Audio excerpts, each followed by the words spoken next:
I'd like to turn it over to Vice Chair J.D. Grant to lead the meeting tonight since I'm on Zoom. So J.D., it's all yours.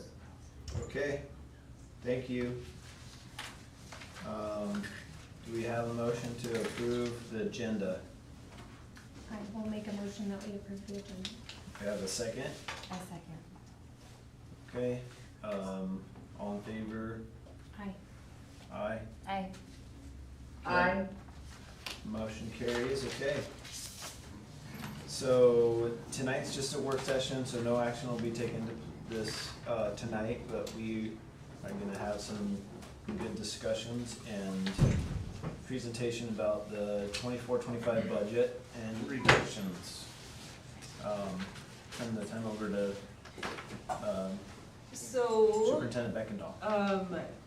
Vice JD, or Chairman Grant and Nixon, well, we are wondering if you would like us to go through all of the slides, or you would like us to start with just like going through like the first ones, like one at a time, or go through all of it, or just take bits and pieces as you would like to see them.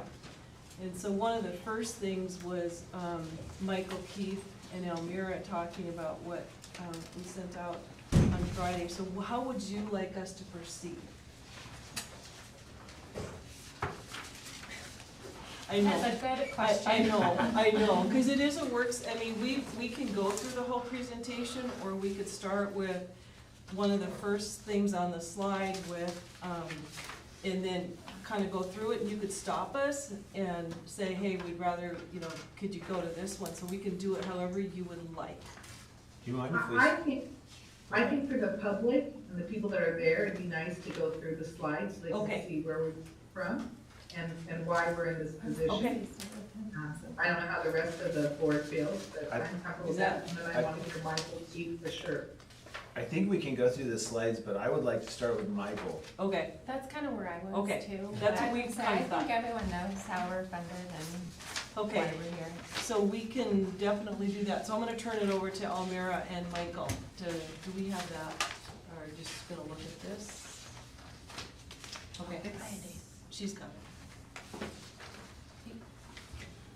Okay. Is it on? That's a good question.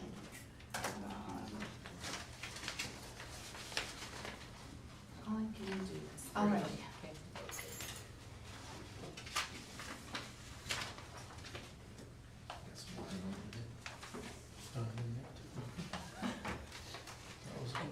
So I will start the presentation and then I will let Michael Keith kind of take over and explain how it works. So last Friday, I was working on trying to prepare the preliminary Form L2 and already trying to figure out what our levy is gonna look like without the supplemental levy. And Michael and I started having conversations, so we're on the same page. And just to let you know, before we go into all the details, this is only related to bond, you know, our current existing bond, the money that we've been collecting to pay off our existing debt, annual interest and principal payments.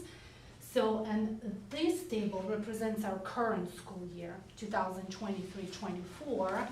So that's the annual levy that we requested from the counties. Of course, we got some help from the state. That amount got reduced by $2.1 million, and that is our current tax rate without supplemental levy. So then moving into the next school year, so House Bill 521 is putting some restrictions on what we can collect in terms for our annual payments for the bond levy. In the past, we could collect up to 21 months, but House Bill 521 removed that flexibility. In addition, any cash forward that we have has to be used up, and the only solution at that time on Friday I had was regular defeasance. That's what the district has been doing. And when Michael and I were talking, This is our exact annual debt. This is what we will have to pay with the next 12 months.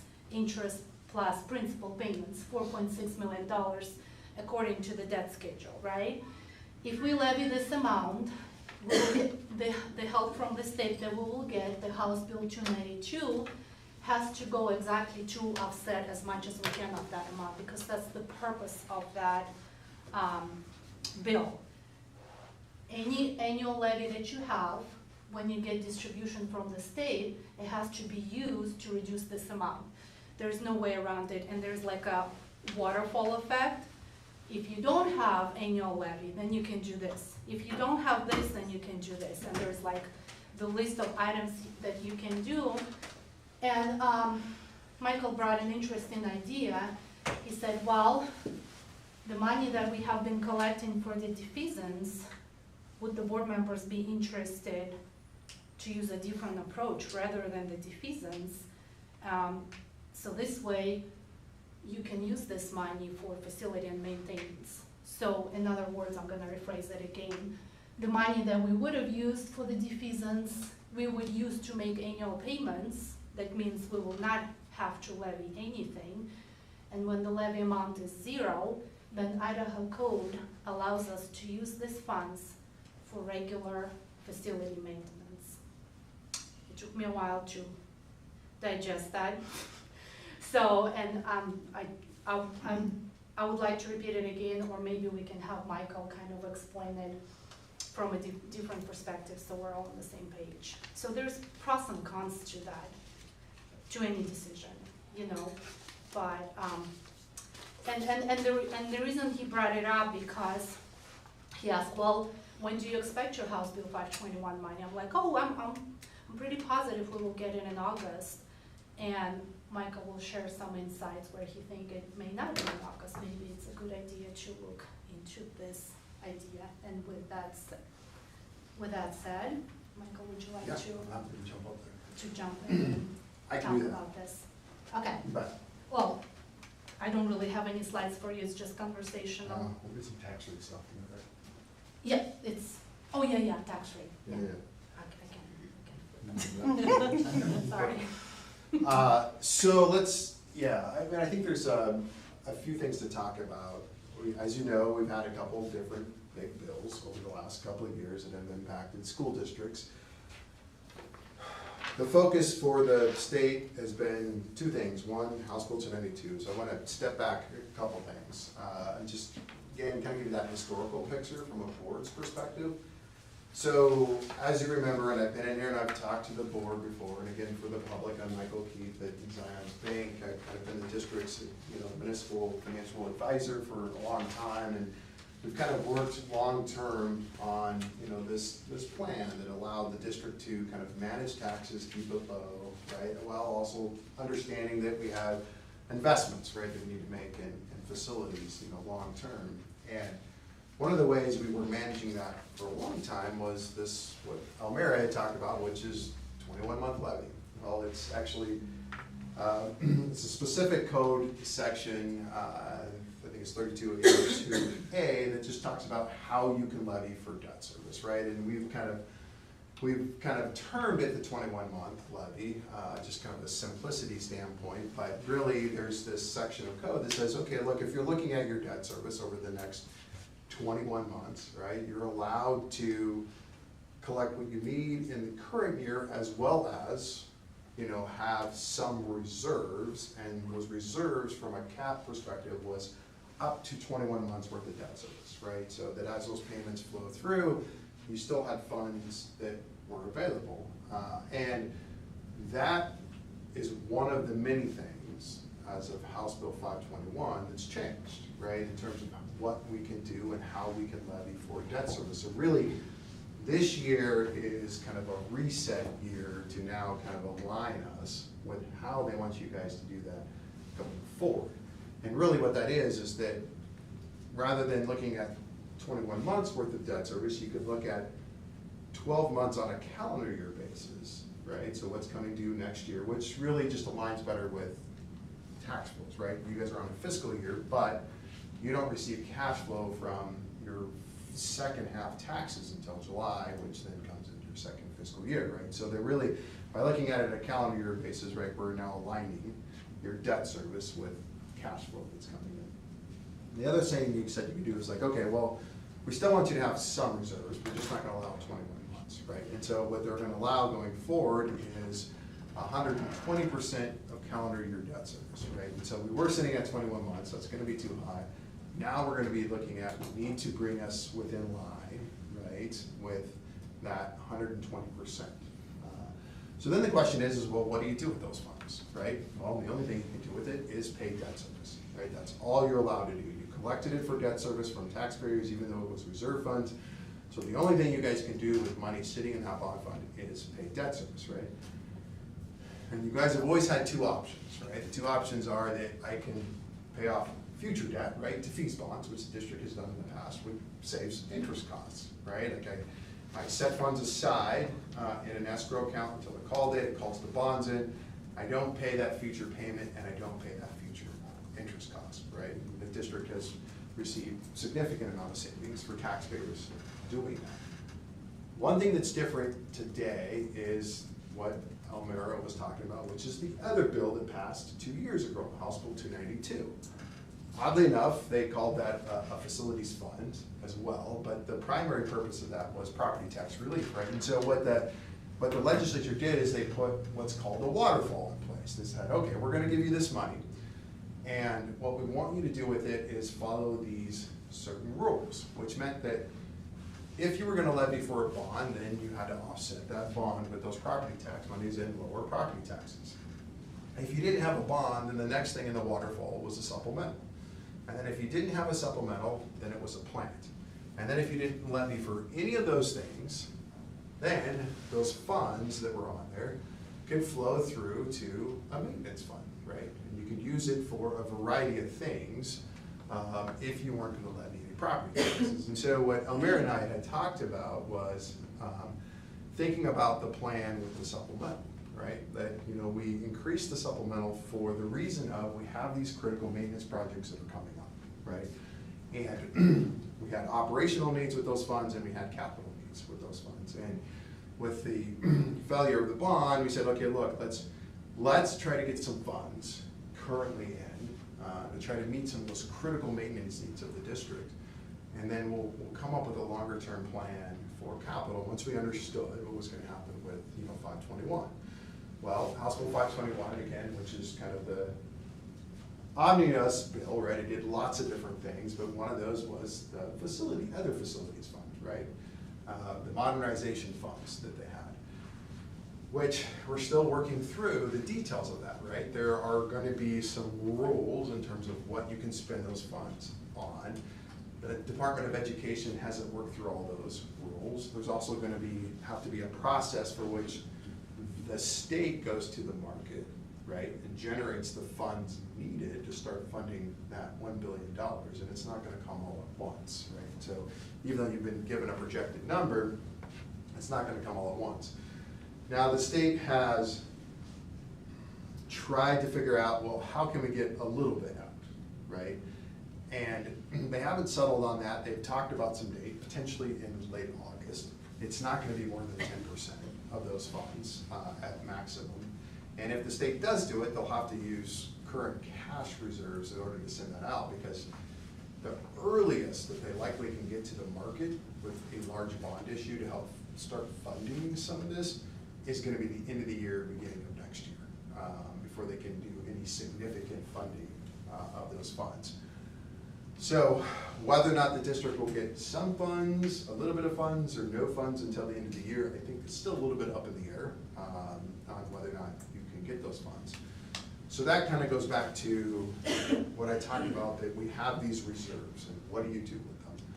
Well, because 292 is in place and your supplemental didn't pass, the district has no other levies, right? So if the district, as a board, were to decide, rather than defease bonds, but use current cash reserves just to make this next year's payment, right? Which means that you won't have a bond on your L2, which means really you won't have any taxes on your L2 except for your tort going into this next year. Under the waterfall provisions of House Bill 292, which were enhanced by 521 this year, the district can use those funds and set it aside for either new facilities, regular maintenance of facilities, and it's all kind of spelled out in House Bill 521. They changed some of that language for the district. So it's an opportunity, one time, right, to be able to reduce taxes for taxpayers, pay debt from debt service, align yourselves with the new rules going forward, right, with what we can have in reserves, and capture potentially a couple $1 million today, right, from property taxes to be able to use towards maintenance, which those funds will come in August, right? So the state's gonna send those by the end of August, and you'll have all that money up front. We don't know exactly what that number is gonna look like, but it should be at least what you got last year, which is 2.1. They did put more money into that fund this year. The long-term funding for House Bill 292, which is the property tax bill, which kind of ultimately is the maintenance bill, the funding, is from sales tax, right? Sales tax distribution. And they did that because most of the replacement dollars for cities, counties, and special districts have always come from sales tax, right? They've gotten a distribution of those funds, but the districts have not. And so this is now a way for the state to also provide a distribution of sales tax that's collected to send back to the district. And so those funds went from, I think, 2.5 to, I think, 3.25, 3.5 this year. So they're increasing the amount of sales tax distribution with 521 to fund it more. Because, you know, some other funds are coming in later, right? So you're not gonna have levy equalization anymore. You're losing your maintenance match and lottery dollars as well. It's going over to help kind of fund this program long-term for the state. So really, you know, that's kind of the, I guess, the decision and proposal before the board on the maintenance side of things, right, is, you know, we have to do something with those funds, whether it's defease or capture some potential, you know, needed maintenance funds today. Either way, we have to spend those funds out. It's just a matter of how does the district and how does the board want to proceed with that. So I know that's a lot of information, so I will stand for as many questions as you guys would like to shoot my way. That $2.1 million can only be used for facility maintenance? Yes, can't be used for operational dollars or salaries or anything like that. The intent was to provide facility funds to the district if you've paid off all your other stuff. I just want to make sure I heard that correctly. It can only be used for facilities and not for paying staff or any other things. Is that correct? Is that what I'm hearing? That's correct. Yep. So it was not intended to be operational dollars. It was intended to be facilities dollars. Which is kind of good because then we'll still have a long-term problem if we use them for, you know, it'd just be a Band-Aid, I guess, is what I. Yeah, and also what's interesting, this $2.1 million, Idaho code says you can use it for regular maintenance. Now House Bill 521, the new money, you cannot use them for regular maintenance. The exact wording is betterment or one-time projects. So the combination of those two is a good combination to keep up with the facilities' critical needs.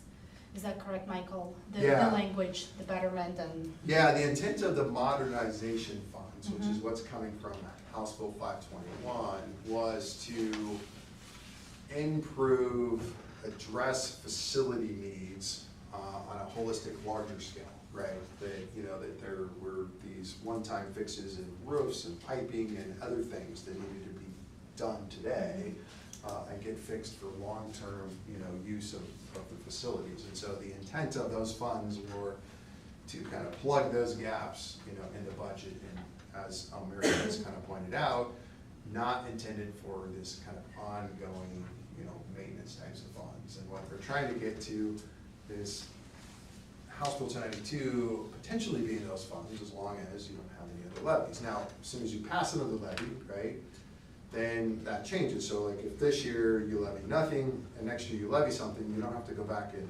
capture these funds, right? That was a one-time year. But any future funds you get from House Bill 22, if there's a levy on the books, right, you have to go back to the waterfall, and you have to do that every single year. So if you do pass a supplemental, or you still have debt service, you know, in place, so this will be, and you guys have plenty of cash flow to do that this year, not levy anything, and still have some reserves in there, so it's not like we're gonna bleed this down to zero, but we're gonna take it down to an appropriate amount. But again, we'll align the district with kind of the new, you know, kind of operational mode, right, for what you guys have to do, you know, going forward. So, no, unfortunately, it doesn't provide operation models, but it does give you some needed facilities funds. What's the, so this is, because our levy didn't pass, we can, instead of doing the defeasance and paying back bonds early, we can take that money, that's the money that we're taking, right? Correct. So well, then what is the downfall of doing that? It's just not paying off our bonds earlier? Correct. Yep, you're just not paying off future debt, right? You're just cash flowing at this point, right? You're keeping your same debt service in place, right? So versus what the district did, you know, has done in the past, right? Which is like, well, we'll just shorten the debt, right? We'll just pay off our debt earlier. And by doing that, right, we get other interest cost savings. So you don't get interest cost savings from doing this, right? You're just making your payment as usual. It's just you're not levying additional taxes to do that. You're using reserves to make this year's one-time payment. And instead, allowing those other funds to flow through and use for other critical projects. And so how does that make the, kind of the line graph of taxes kind of, does it look like for our taxpayers on their property tax bill, is it gonna like bottom out and then spike up the next year? That's what it, right? Like, Yeah, yes, it will go back up, Yeah. right? And there's no doubt that this is kind of a one-time, you know, thing. So let's put that in perspective, right? If the district weren't to do that, right, the taxes are still gonna drop. Just because of this change in the 21 month, right, it's gonna come down. And so you're gonna go from 124 to 53 cents, right, this year. And so likely if, you know, you know, depends on again what your levies are next year, right? Whether you go for another supplemental or there's bond funds, and also how much House Bill 292 funds are available next year will kind of determine how much we go back up. But even if you go back up, right, we're not even gonna be as high as last year, right? It's gonna go down, and you're still gonna have these historically low tax rates. It's just that, yes, they will have to come, you know, back up. So it's definitely gonna have to be some communication with the, you know, community that, hey, look, this is a one-time, you know, kind of tax relief year because of some of the changes that have happened with, you know, House Bill 292 and House Bill 521, and it allows us to get some, you know, critical maintenance funds, which, you know, may help, you know, in future levies as well. But yes, we'll have to go back up next year. If we put all the 2.1 into defeasance and pay down the bond and not use it, but for anything but to pay down, what does that do? Did I miss that? No, I mean, so, yeah, so, Chairperson Nixon, good question. You know, your taxes would only come down a little bit, right? So, I mean, you might be at 0.52 this year instead of 0.53, so that 0.53 assumes, right, that you levy 4.6, you offset that partially by your property tax relief, so you'd be down about 2.7 million levy, so it's gonna still come down. Last year you guys were at 6, right? And so even if you had to come back next year, you're not going back up to even 4, right? You're gonna go back up to probably around $2 million, you know, on the bond side of things, because you'll continue to get House Bill 292. So really the only thing that's gonna change that tax rate picture is if, you know, other levies get passed, right? Which would have changed it anyways. Okay. So, Thank you. if we decide to put a bond on the whatever month ballot we're able to do in November, does that, and it were to pass, does that affect us immediately, or are we still able to do that? Because it's within the same year, I mean, does that make a difference? No. Anything you do from this point on will only affect next year's L2, right? So if you kind of remember and one of the challenges of, having dates removed, right, is you've got 2 shots, right, at doing this. And so May is your last shot at getting something on the ballot, or not the ballot, sorry, your L2 for this fall. So the only thing you can do, right, you can't have a supplemental, there'll be no increased bonds, anything like that. If anything passes in November, you won't be able to certify that until September of 2025, and those collections won't come until 2026.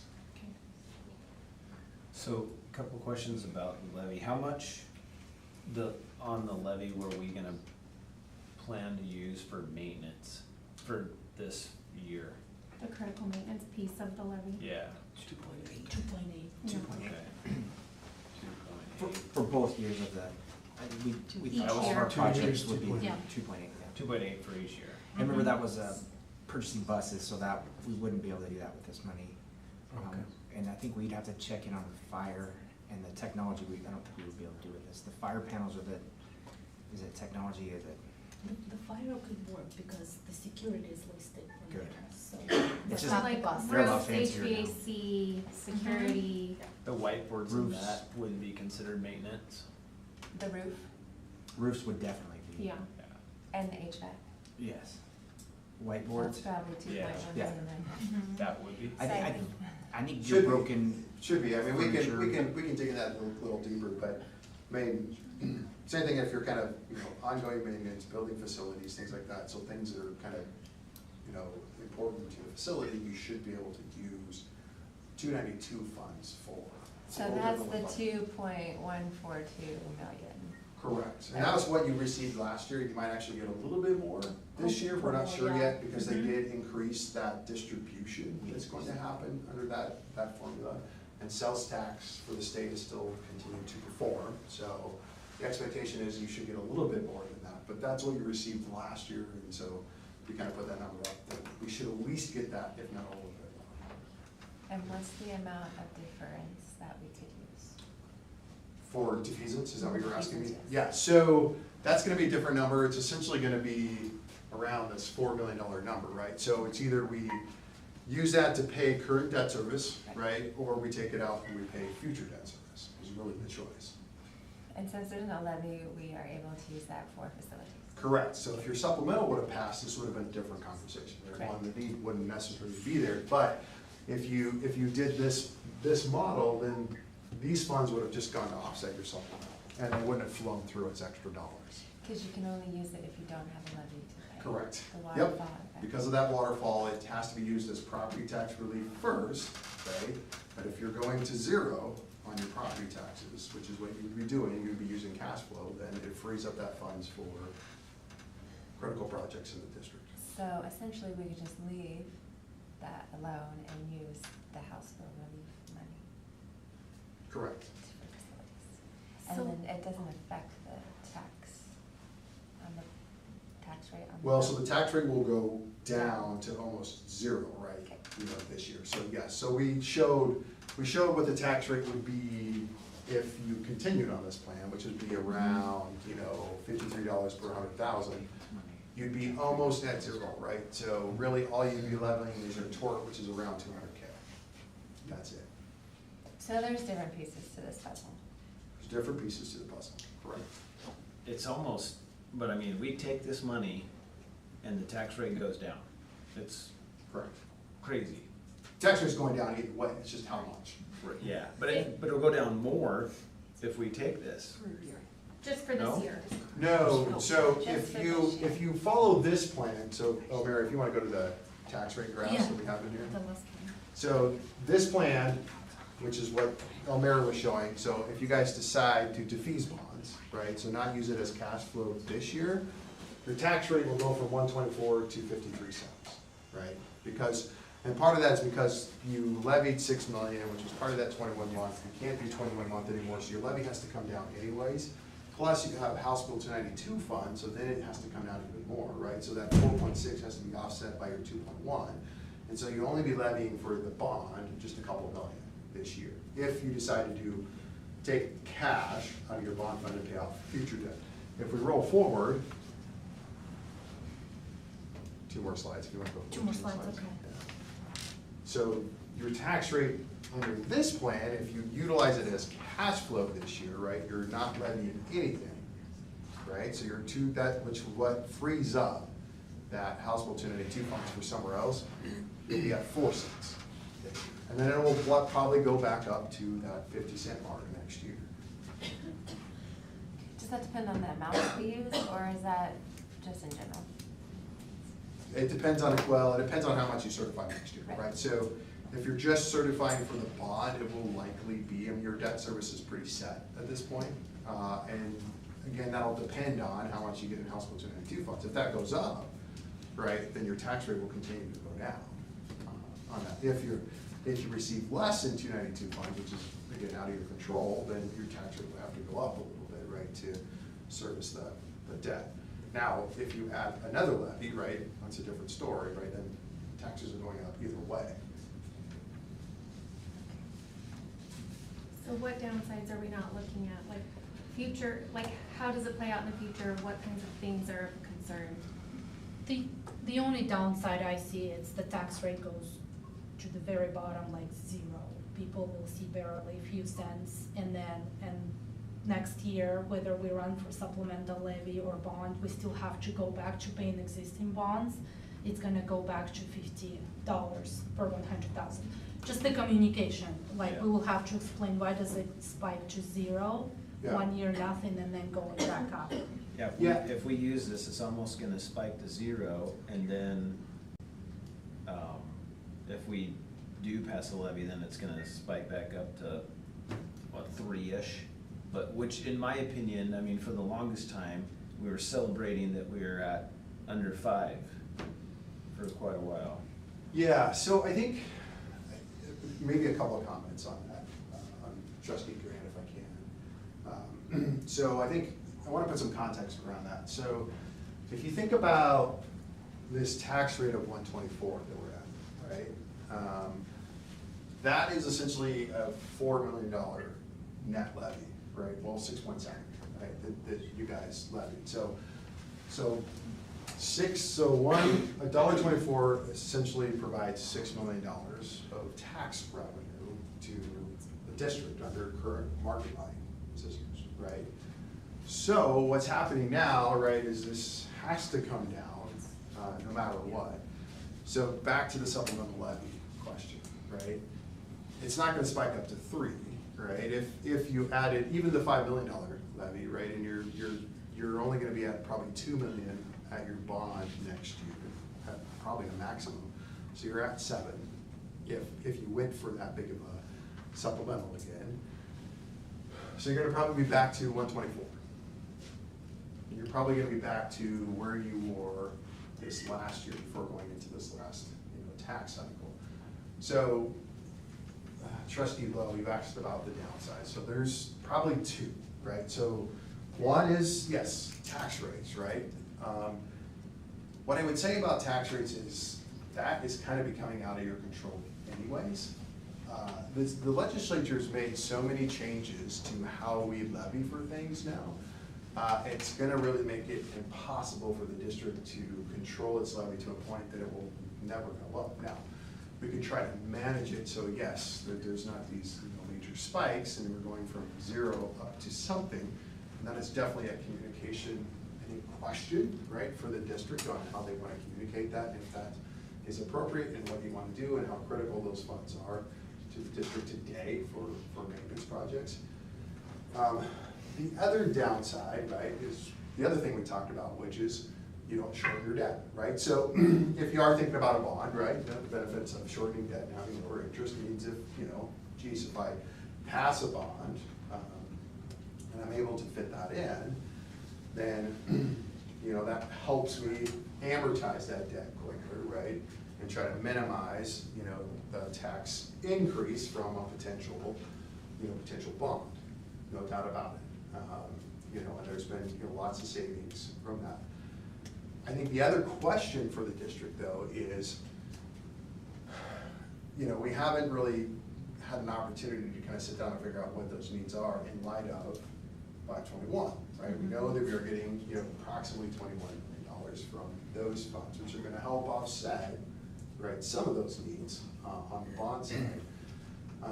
And the timing in which we get those funds is probably gonna be spread out over the next, 12 to 18 months. And right? you said, you thought we were, like that big chunk of money, you said that we'd probably only be able to take 10% of that at once? Well, so I want to back up a little bit on that comment. So only 10% at best will be available right away. And that's because the state hasn't had a chance to issue bonds. Yeah, they don't have the money. They don't have $1 billion sitting around that they can just send out to districts. And so they have to leverage future sales tax and tax revenues of the state to get that done. So they have to go issue 10-year bonds. And they haven't worked through that process as well as they haven't worked through the process of kind of the timing of when all these cells are gonna go. And the other thing too is there are some requirements, right? And some requirements, which I know Elmira is working on, that need to be met, right, to get those funds. Some districts are gonna be quicker than others.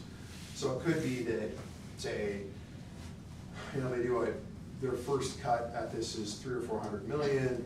They'll take whoever's ready, right, that has kind of their stuff in, and maybe you get your funds then. That's still not gonna happen. Make sure you tell them that we're ready first.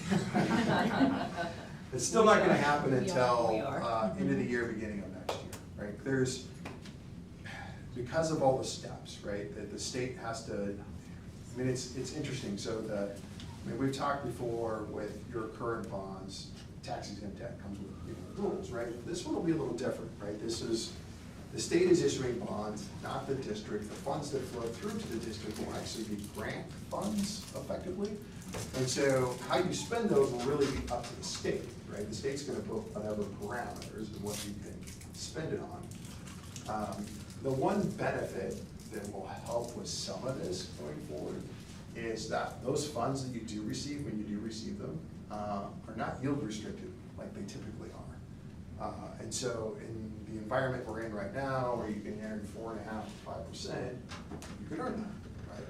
And so that will spin off some additional funds too. So in terms of what the impact of the next bond is gonna look like, a little bit depends on, obviously, what we're trying to build, what the 21 million is gonna go for, and likely what that 10-year plan that you guys are working on looks for in terms of long-term needs and timing on that. So, historically, in my opinion, if we do this, the taxes are gonna drop more than if we don't. And you said there's two downfalls. Downfall is we're not paying off, we're not decreasing our future debt. Correct. And the other thing is our tax rate will be somewhat volatile. But if you look historically, that volatility of the next couple of years of tax rate is very minimal compared to what it's been. Correct. Like, we're at an all-time low as it is right now in our tax rate, which is pretty cool. Correct. It feels like a golden goose, other than not paying off future debt faster. So for clarity for myself, Yes. doing this does not reduce taxes. It only, because what would really reduce taxes would be the defeasance. It Well, only reduces what people are paying for 1 year. Correct. So But- trustee okay. Lowe, yeah, so it's a one-time large reduction, right? In terms of, needs, and I guess, maybe the question for, the district is that, It is reducing taxes for 1 year. yeah, it is reducing to 0, right? Like the voters said, hey, look, we're not gonna pass this up one, I was like, okay, this is what we're gonna do, right? And then you're giving a one-time tax relief, and then yes, taxes will have to, come back up. I guess the other question I would ask the district about taxes is, we were gonna need, supplemental, which was gonna be taxes, which some of these funds could offset, right? So you could argue, right, that if, this reduces, future funds that you need, that it will also reduce some of the future taxes as well, right? Because you're not gonna have to ask for as much money if you can get access to this funds instead. So I think that's what this, kind of the district needs to kind of think through is, you know, are there some additional benefits to having those funds, and what's the priority, right? You know, would it be better to pay off debt, future, and we'll get some tax lowering, but, you know, again, that's just the interest cost savings. The real savings will come later, right, to taxpayers when it drops off, and it's dropping off, you know, quick, which is what the district has already done, right? It has shortened its debt, and you've saved about $5 million in interest cost because of that. So really, it's kind of a matter of how critical are these funds, and where would these funds otherwise come from, if they're not gonna come from a supplemental levy for the district, and knowing that some of the funds that we're gonna get from 521 will be restricted, right, in terms of what you can do with it, and may not come very quickly, or at least not as quickly as you guys would like. And we don't have a clear picture on the timing for those funds yet. And just so that I'm clear, the reduction in tax rate probably has a lot of ingredients. One of them is defeasance, probably, of future debt, and that's reduced the tax rate. But another is an increase in property value. Is that how that works? Yeah, you know, Trustee Lowe, I assume when we're talking about, this lowering of taxes. So yes, it is kind of a melting pot of lots of different things that have led to it. I would say these drops through to about 2023 was largely driven by the district backing off on taxes some, right, on its own, just levying less, right, for its debt, because it didn't need to, and bonds weren't passing other things, right, so that's a little bit of it. The other part of it is certainly market values going up. I would say these last couple of years have been driven by the legislature, right, the legislature has said, hey, look, we want to lower property taxes, right, and so we're gonna come up with funds and redirect sales tax to help districts and lower their taxes, right, so they were inevitably gonna go down anyways. Problem with those funds is that you don't know how much you're ever gonna get, because if you have, that is the thing to recognize, right, there could be a year where sales tax go down, the state decides not to send the funds, lots of things can happen, right, and it is a year-to-year thing. Yes, they provided long-term funding, but they've already said, and they've said this as part of House Bill 292 funds, which is also why you can't use it on elections, right, on your election ballot, is that it is not guaranteed, right? None of this is guaranteed to happen every year. So, but that's kind of the story. There is a little bit of a melting pot of the reason why taxes have gone down in the last several years. The House bill, if we get that money, I know it's gonna be dog-eared for how we can use it. Would we be able to use that money to pay back bonds? We're talking about, Trustee Grant, are we talking about the modernization funds? Or are we talking about House, so there's two buckets, right? There's the House Bill 521, which is the funds that we've been talking about that the state will have to go out and issue bonds for and provide that lump sum up to the district. And then there's House Bill 292 funds. So House Bill 521 funds, the intent of those is not to pay down debt service, right? The intent of those is to go out and do what the bill has said, which is modernize facilities, right? Go build something, go fix something, go improve, our facilities, around the state. The intent of House Bill 292 funds is a little different, right? Property tax reductions first, and then that one, you can use it to, not necessarily pay down bonds, but you can use it to pay debt service, right? So that one's a little different, where it does allow you, and which is why we're offsetting, tax levies with it.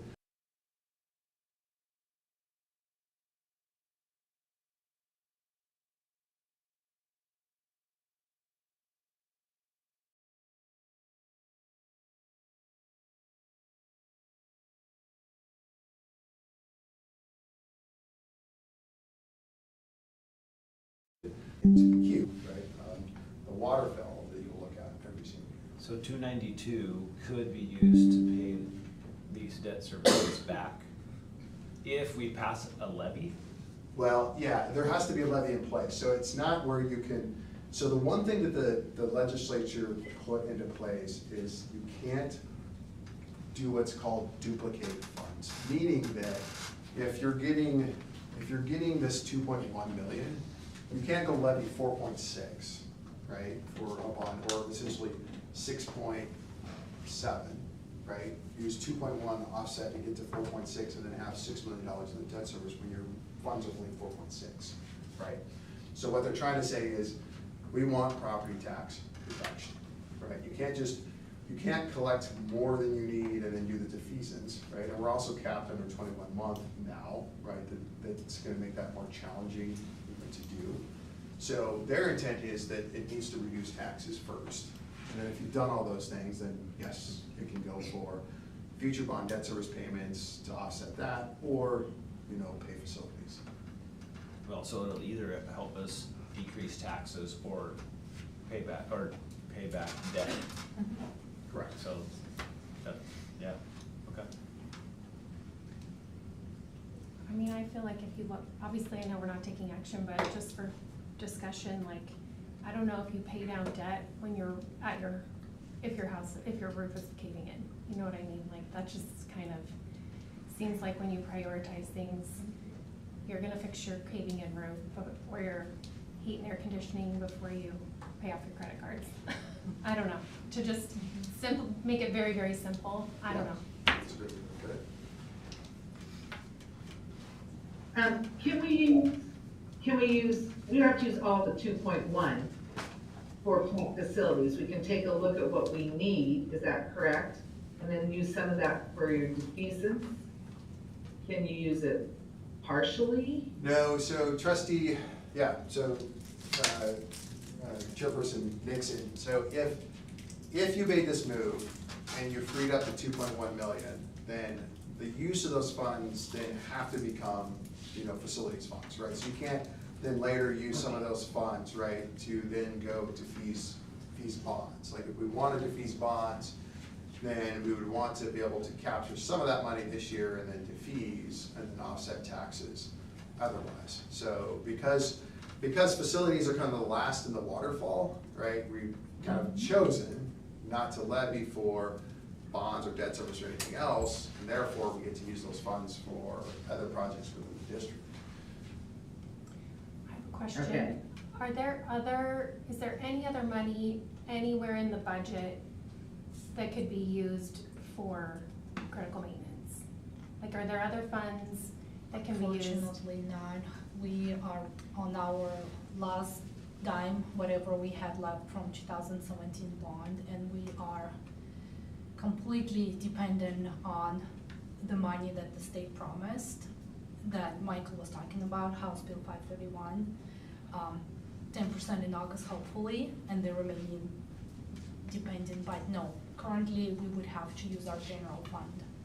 Yes, so general fund, you can, our state, is that the same thing as savings? Yeah, we could use the fund Right. balance, definitely. You could use our fund balance for it, Absolutely. if that's what we chose to do. Yes, if we choose. But that's really the only money that could Yes. possibly be used. The only money that we used to receive from the state, they call it lottery money and maintenance match, and they will no longer fund us. So between now and August, if anything is to happen, hopefully not, but there's a critical situation, we will have to use the fund balance, yes. And what's that balance? So currently, we're estimating it at, oh gosh, I have it on my slides in here. On the slide. It's on my slide, let me check what slide it is. And I'll find there, that's a good question. So currently, I'm estimating, the question is what's the current fund balance? For this year, once we go through the audit, I'm estimating we will end up with $9.6 million, which is around 22% if you round it. And with the plan forward, as we, now without the supplemental levy and with cutting down on $2.5 million in expenses, We will still have to dip into the fund balance as planned, and then we'll bring it down to $6.4 million, around 13%. So, to answer your question, Trustee Bruce, for emergencies, if anything should happen, we could use money out of this balance. Cause I know we're using general funds for salaries and things like that. The what's the percentage that we need to stay at? Is it 13% to have? So the they meeting recommend, yeah, with the bank? yeah, It's the 13 is a good balance. That would cover, 2 months of operations, if anything, so that's kind of a recommended 13%. And that's, by staying there, that saves us a bunch of money with the bank when we Yes. have to So borrow. what amount would you like to keep it at? What's The fund balance? Yes, general fund, what's like the So- maximum you'll go So for spending? the auditors usually recommend, 13%. Right. And then, the company Moody's, they could put us at a high risk if it goes below 9%. So between 9 and 13, I know there is a huge gap. My recommendation would be what works for the district depending on the situation. But 9 is considered to be a low percentage. 13 that's what recommended, at least 2 months worth of operations. So a 6 million, 2 months worth of Yeah, operations? on average, we spend $3 million a month between salaries and utilities. What's recommended for the self-insurance option that we looked at? I mean, didn't we need to keep that percent fund balance high in order to qualify? So yes, so for the conversations that we have about self-insurance, the recommendation from our advisors is to start saving and having at least $1.7 million. That's the minimum requirement, kind of buy-in. You really don't lose this money, you just lose access to the funds for a year. They wanna make sure you have it. And that's why the recommendation is it's 13.78, so kind of investing in the future. So And- this would keep us in that area? Yes. Mm-hmm. Questions? Great. Do you have any other questions for Michael, or? What No, questions should we be asking? Michael, what other questions should they, is there any, No, I think you're asking all the right questions. I think, again, the game has just changed a lot over the last couple of years, right? So, how we think about levies and bonds and how this comes together is not what the past used to be, right? And so, I think really for the district, it is thinking about, what are those immediate needs, right? And how critical are those needs and how should we solve them, right? And this is really just to kind of provide an opportunity that hey, this is one solution, right? Especially in light of, that your supplemental didn't pass, and the earliest, even if the trustees even decided to do this, would be November, right? Which we already talked about when those cash flows would come in, right? Which would not be until 2026. So it's really just, it's a matter of, what the needs are and what the importance is. And, recognizing that, yes, we used to manage tax rates and that was great, but there's a lot of reasons why we don't do that anymore.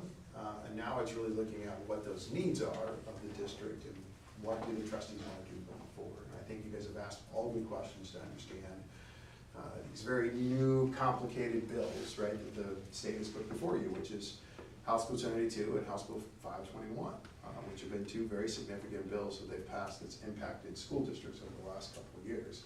That has really kind of changed how we have to think about our long-term planning for levies, which include bonds, supplementals, plants, and some on the operational side, because they have taken ongoing maintenance fund, right, that could be used for some staff and some other things that's no longer available to districts, right, going forward, so.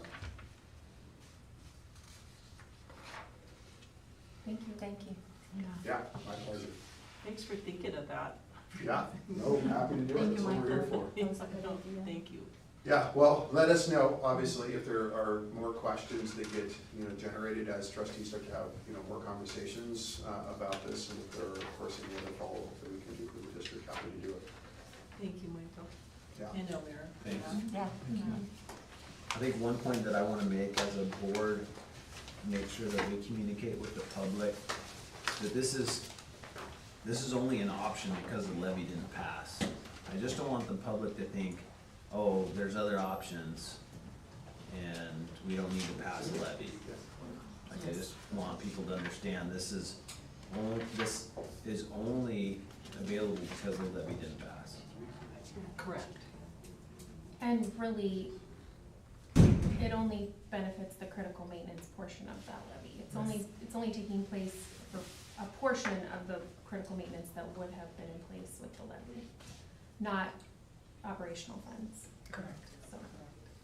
So this is gonna go to, I mean, if we were to do it, it'll go to fix roofs, it'll go to fix HVAC, it'll go to whatever we prioritize as the most important for facilities type things. It's not gonna go to salaries, it's not gonna go to hiring teachers. And I think that's an important thing for people to know. And I feel like, in talking to people, I do kind of feel like that's what our community wants. They wanna see the schools in good shape, and so,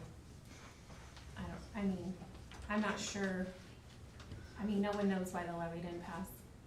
We don't need to pretend we do, but I do feel like that's something that that portion of it, I feel like people support. I don't know, at least a lot of people.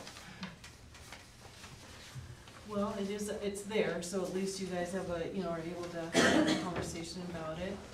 So I'm glad Michael was able to come tonight, and Elmira and Michael worked on that a lot, so.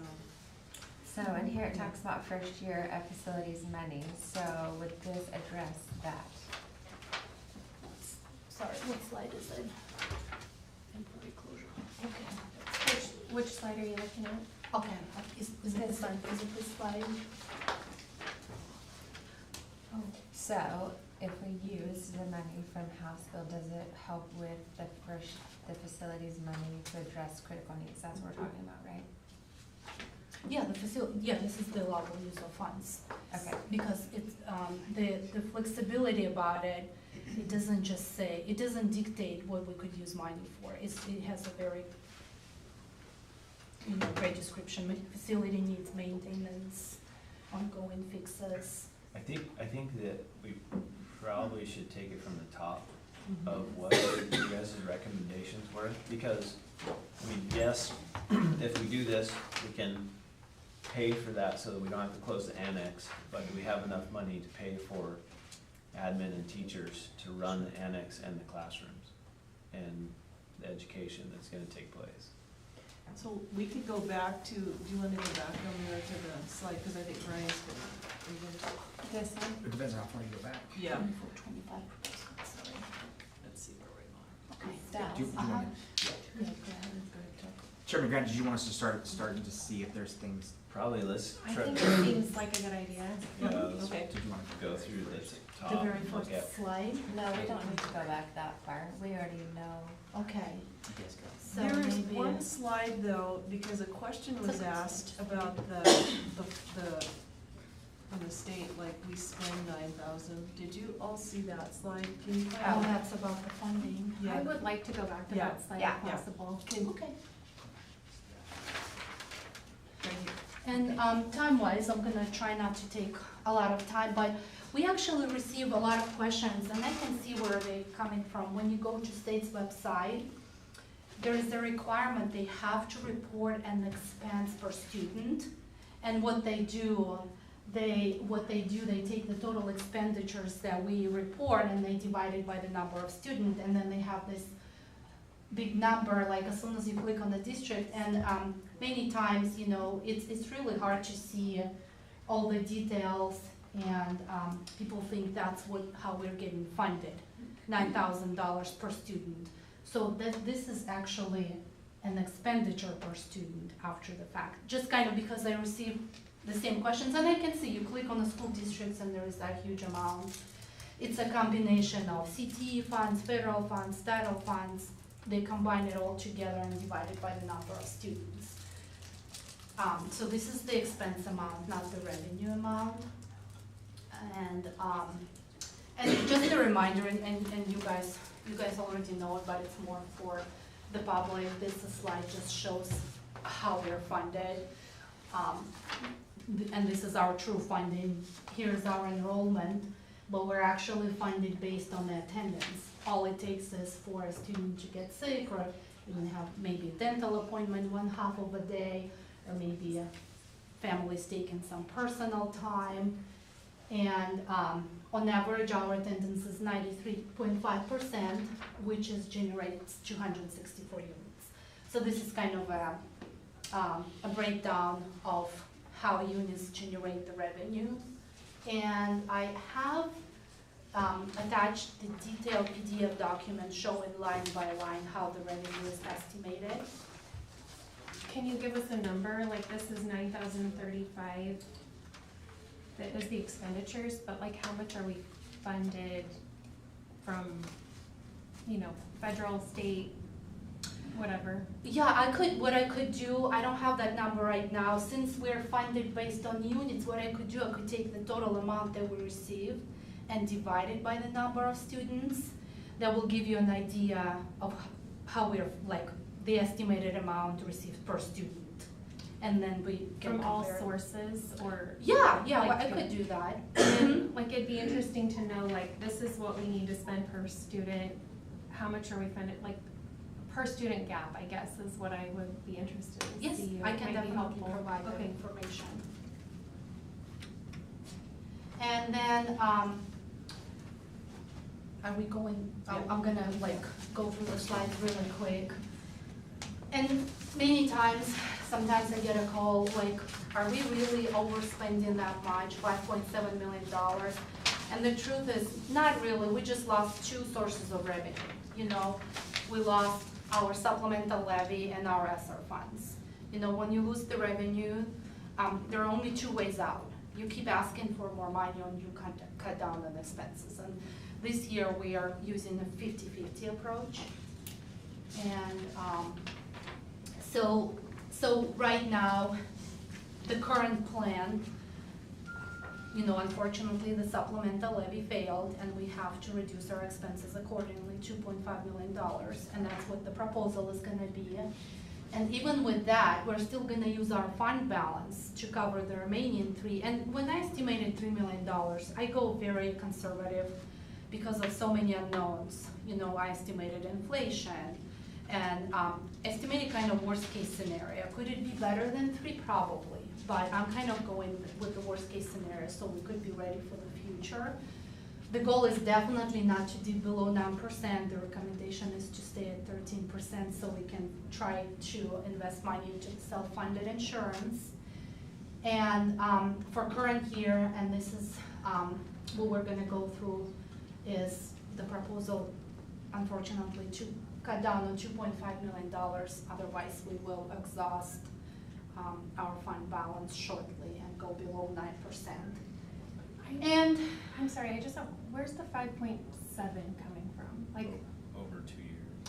It's over 2 years. it's the so supplemental levy It's and 2.8 per year. ESSER grant, federal grant that we received in 2020. So in the past, we were awarded federal funds during the pandemic school year, what they call, and we were awarded on average $3 million a year. And unfortunately, this is the year where we lost 2 sources of funding, supplemental levy and federal ESSER funds. so we're only cutting 2.5 this year, but if we have no other source of money, we'll have to cut another 3.2 next year, Correct. or another, Or use the fund balance. or use the fund balance again. Yes. Yes, in second iteration, yeah.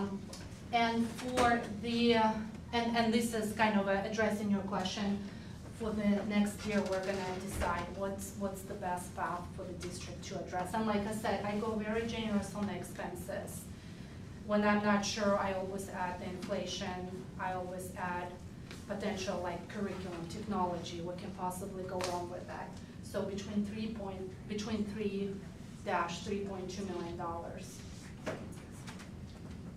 And, so, and then how would you like to proceed with the proposal budget cuts? Would you like me to leave the slide on for a few minutes so you can ask any questions? Or would you like Director Graves to kind of go line by line and explain what it means?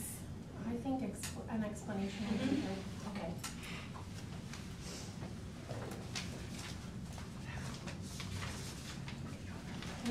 And is it possible to, like, put a tentative number next to what each of these? Yeah, and tentative is the key. Yeah. So the very first one is cutting activity, busing, and field trips. So fast version activity would be like football. Easy to, it's not curriculum related, there's no grades tied to it. Festival for band, where you're in band class and you have to go to festival, that would be co-curricular, and that's not what we're talking about. So we're talking about all activity busing.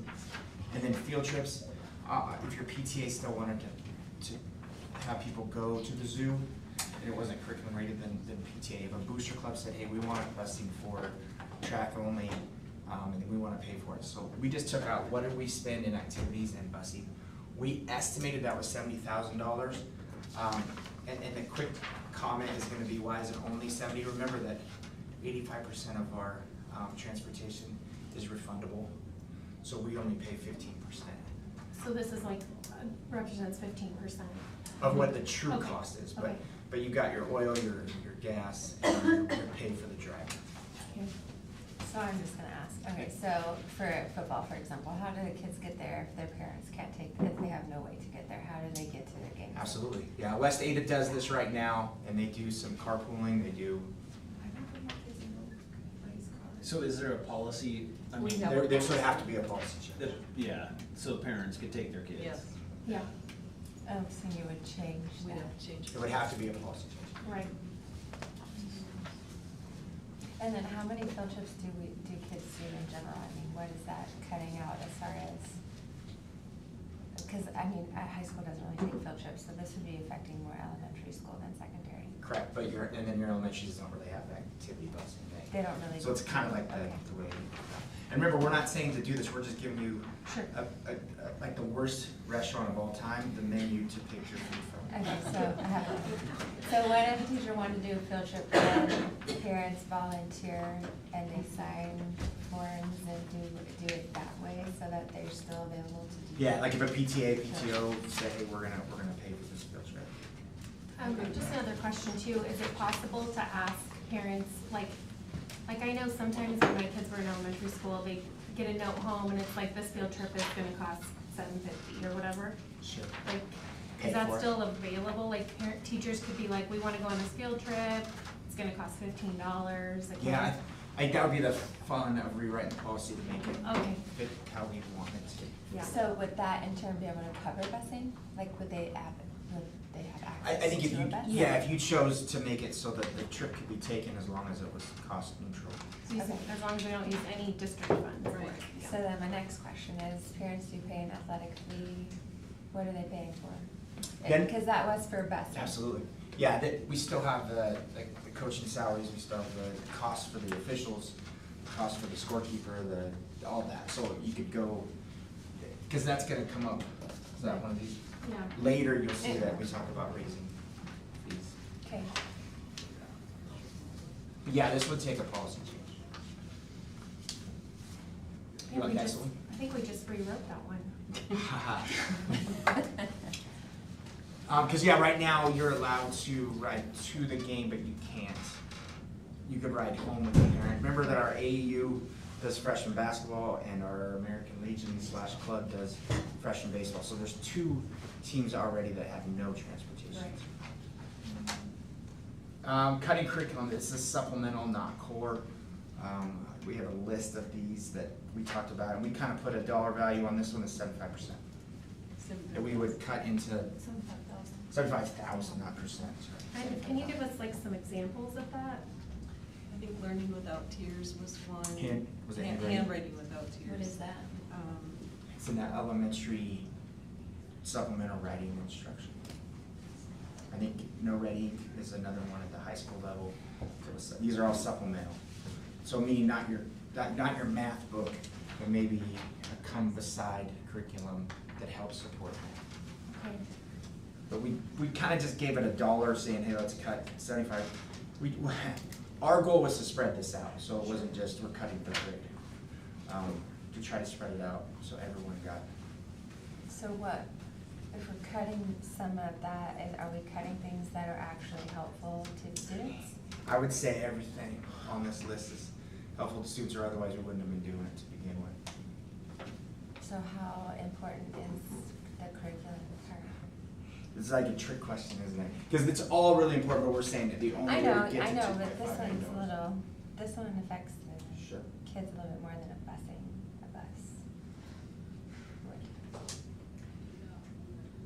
And it helps teachers also. The next one was on Wednesdays. Right now, we run 3 different routes on a Wednesday. We run a middle school early release, then we run an elementary early release, then we run the high school regular out-of-school day. So this is it's a little bit more than our activities, about $80,000 that we estimated the savings if we eliminate the middle school early release and just stay elementary as early release, secondary does not. And what about not having early release at all? Yeah. Is that increased savings, like, Yes. No, like it for does not. elementary? No, It because you're doesn't still running reduce 2 routes. another- No, because you're elementary and you're still running the exact same 2 routes, you're just doing it at a different time. So, I mean, I guess if you could, If it's all the same, we're saving money. this one is because we run 3 routes on that Okay. Wednesday, not 2. Every other day we run 2 routes. And We how run an does it, elementary route and a secondary route. how would that compare busing wise? Like, I haven't thought this through, so forgive me for saying it out loud, but eliminating a full day of busing, like, doesn't that save us even more than 80,000? And remember, we in turn get money back because we Right. provide less. So there are states that provide no transportation to and from school. They just don't take the money in, so then they don't in turn spend it. So I would have to research how we could, how we would do. Like, according I'm to saying our a 4-day rules. school week, would that Oh, I save? see, you're would saying, you're that not save- saying Friday's walk day. No. You're saying, Exercise for everyone, mandatory. you're saying 4 days. I was just saying, like, can we save even more money by eliminating a full day of busing completely on Absolutely. Friday? So fuel and oil, absolutely. Or whatever day. We would have to decide, are we, salary is the other one, because those same people would only work, so we would pay less in salary. So yes, there would be a savings. Yeah. I think it would be super helpful to see what that cost savings would be. What a 4-day. Yeah. Well, I know that they were doing research on that, Yeah. right? Mhm. Research is being done. Yes. The one thing that I don't like about the 4-day work week is like kids already shut down after like 5 hours, 6 hours of It learning. would and lengthen your day. We're gonna require them to be there for 10. So Or is you it- just. Extend the lengthen- calendar. Extend your calendar, absolutely. Because we're already, like, it's only taking off another half day for elementary and middle school right now. The nice thing is there's many districts that have done this, and more bigger districts are looking at this. The one thing that's been common amongst secondary is the block schedule. There's not a district that still has a block schedule on a 4-day. That's why Coeur d'Alene School District chose not to do this. They wanted their block schedule, but that would be something we'd have to throw in with it. Is a Well, and schedule it change at the affects high school. sports, after school sports and school for secondary. If they work, if they do sports, it affects, if they're in school till 4, it affects that also. Your Middleton and Yeah. Emmett are local districts that are bigger that are doing it. Post Falls, Nampa. most of your eastern Nampa will be a fun one to watch. So the See how they ones do it. that didn't extend the hours per day and cut to a 4-day week, how many days did they add to their year to do that? Remember, the state's not worried about days, they're making us hit our hours that we have to meet. So we I know, still but how have many to. more days did they have to extend to the year to hit those hours? I can I ask get- Nampa. I know Nampa did both, they extended their time and their days. And Not do that they have teachers less still work on days now, Fridays? but they have like longer. I will find out from Nampa. Because isn't it true, these are things I'm hearing, so Sure. I'm gonna just ask the question Sure. since this is a work Yeah. session. Like the students attending in elementary are already surpassing their number of hours to meet the requirements for high school Is that correct? Kind of. There's a little bit shorter, but you're right, because Okay. of our elementary is 900 and our secondary is 990, is that correct? It's been 2 years since I've been there, I have to worry about hours.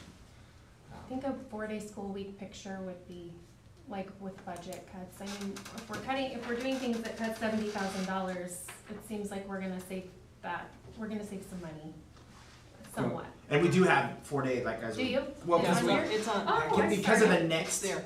because of us also saying, hey, there's probably gonna be a next round of Okay. these, is that one I'm just sorry, takes a I little missed bit. that. Well, it wasn't on that 2.5, it was on our next round, Oh, because we okay. just said that one would take us a little bit more time to research for Okay. August.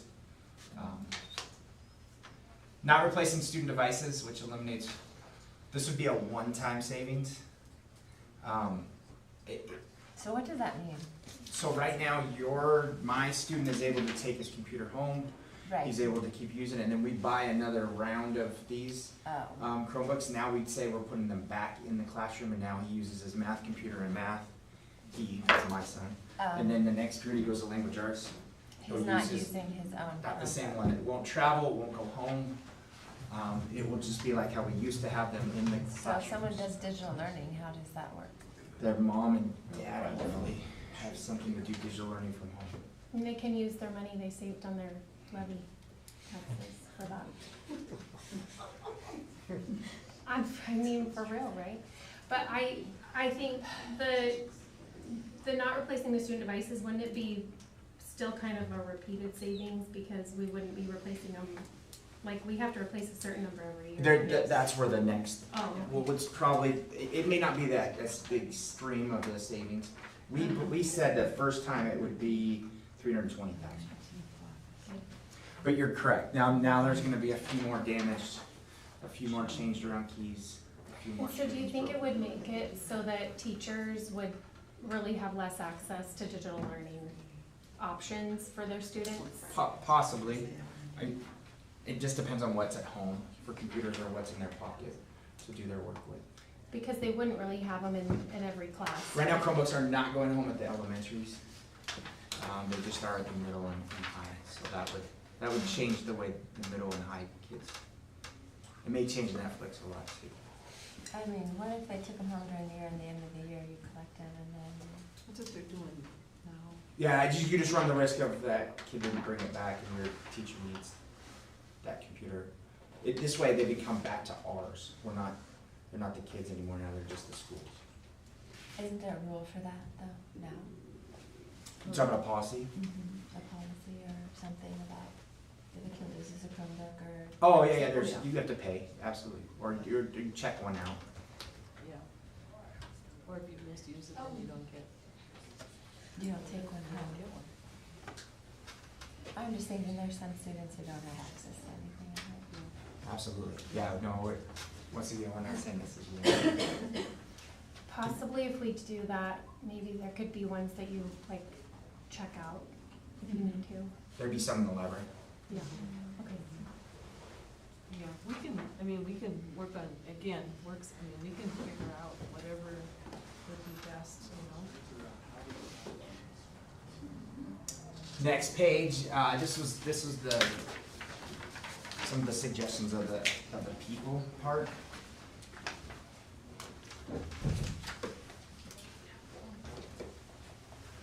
And please bear with us as this has been a lot of what we've done. Some of these slides, this number should be 5. And there's one position that's not listed on there. But we have, I'll do the easy ones first. We have a maintenance ground supervisor who has resigned, Kevin. And he is moving on to a different, I guess, school district, another school. So that's an open position. Our office manager, Twyla, has resigned. She's taken a job in the Boise School District. So those 2 positions will not be filled. Technology director is a little tricky because this person's still here.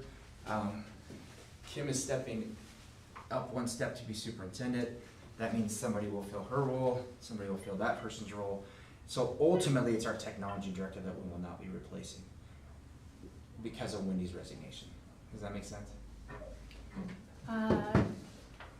And when will we, I don't know when the proper time to talk about this is, but as far as the assistant superintendent, I believe that we talked about that position not being filled. Yes, we did, for the year. Remember, these are our recommendations, so you guys. Yeah, We're at, so I didn't know, I wasn't aware that we were shuffling that forward. I don't think we are, we never approved it. Okay. So, okay, moving forward. the positions that we're talking about eliminating are our communication specialist. Okay, what does that mean? What's a communication specialist? We have a person that is our communications director, and that person, the communication specialist, has been employed for the last 2 years. They assist on everything technology, they help run our board meetings. And they were paid with ESSER funds. Correct. So can't the technology director take over that? Yeah, we're gonna take all 5 of these positions, and we're talking about, there'll be Dividing. people in here that will take Okay. on all those roles, Okay. with the roles that they're currently doing. Okay. And the other one that's not up here is our, I just lost it, growth, community Community development development director. Yes. Okay, so my question for that is, obviously we need someone who's going to be able to bridge the gap between us and the community. So we would need to figure out what that would look like, because there's no staff member that could do that. Robbie is currently doing. I know he's working with her, but he's not fully capable of doing her job. So we'll need to discuss that. Currently, we pay for 4, Maybe, oh, sorry. I was gonna ask a question. That's okay. Go ahead, Here. Kim, I'm sorry, yeah. Yep. So I just want to make sure that I'm sorry. I'm not sure. I just want to make sure that I understand this correctly, that all of these that'll be going away will be picked up by other people to continue doing what you've been doing. Is that correct? Correct. Within the district? To the best of our ability, absolutely, as well as with the jobs that we're currently doing. So as a board member, when I'm looking at this, I'm looking at people that really, I want to keep the people that really affect the students more than anything. And I love our community director that you were talking about, but that's a lot of money that could go to the classroom, to, in your point, to curriculum, non-supplemental curriculum. And I don't know how I feel about that, but I'm just giving a different perspective of that whole thing, because I know that you guys are gonna step up and make sure that we're doing the best that we can. It just means more work for other people. Correct.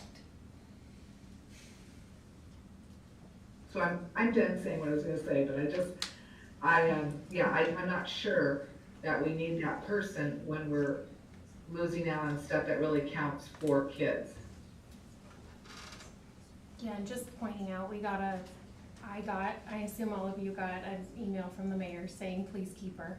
And so I think that's what we're Sure. talking about. I mean, it doesn't even have to be the full, but there's other stuff if we keep going that can be discussed too, so. Yeah.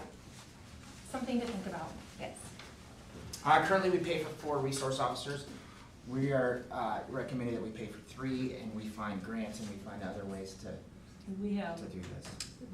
here's that. Yeah, so So we're able to keep Kim's all 4? Kim wrote a grant to pay for 3 resource officers, so right now we're only paying for 1, correct? Well, no, we won't, well, yes, currently, but we just got a call from the Office of Drug Policy on Friday. Yeah. And The plan with all the Yeah. grants that we're receiving Yeah. and shifts that we did, we will use 0 general funds for SRO officers. They're all gonna be a little grant here, a little grant there, Title For IV. all 4 of them? Yes, Mhm. That's awesome. yes. Nice work. Good job, guys. Kimberly. And so Because that's, I was concerned about that. that's $120,000 in savings additional to what we already had. So that's amazing. Great job. Thank you, Kim. Yeah, thank Yes. you. Other than that, something that we can, I'm just gonna say it, that we can leverage with the city to help us with, but now we have grants for it. That's like the main one that makes sense to me, but, go ahead, sorry. Yeah, we recommended 12 certified positions, and these were our recommendations for the, So, instructional coaches make $99,000 a year, and I do believe that we can cut some of those, because we have 6 of them. So, like Kim was saying, it seems like support for the students is more important. So if we're talking about Title I funds, they're also going away, then that means we don't have funding for parapros. So it would be beneficial to keep parapros over all of the instructional coaches. Is that how many we have, is 6? Yes. 6.5. Yes. So our recommendation is to go down to 5. 6 certified staff, 3 at the high school, 1 at the middle school, 1 in Synergy, so there was a plan to have 5 teachers at Synergy. Because of electives and intervention now, it'll just stay at the 4 that most people are very familiar with, and 1 at Hubbard. So what? Oh, I'm sorry. No, go ahead. I was just wondering, for clarification, can you explain certified staff? Same question. Okay, just for everyone to make sure we're still. So the 3 at the high school are, our numbers at the beginning of when we budgeted said that we would need 2 of our 18 to 21-year-old teachers due to the high number. But with enrollment now, it only looks like 1. So we budgeted for 2. So that was an easy one. We hadn't actually filled that position yet. 1 was listed in the levy talk. It was a CTE Ag teacher. That position will be shifted from general fund to career technical money instead. And the 3rd one is just a reduction by 1 FTE. Kuna Middle is a reduction by 1. The Synergy was a reduction by 1, and Hubbard is a reduction by 1, based on our estimated roll over, roll up numbers for enrollment. So certified staff are teachers, in For- the classroom teachers. In this one, yes. Yeah. Classified staff would be paraprofessionals, Yeah. that kind of a thing. So 1 agriculture is being paid with different funds. CTE money. CTE money. So we'll still have 2, but 1 will get paid. We'll still have 3. 4. We have 4. Well, 3 out of general and 1 out of Okay. career tech. Okay, so I guess. So I have another Do we question. need 4 ag teachers? I mean, we need to get real here. Do we need 4 ag teachers? I don't know. Just asking. Yeah, I don't know. Sorry, Kim, go ahead. I was just gonna say, are some of these positions that we have, aren't some people not coming back next year, and there's some people who are retiring?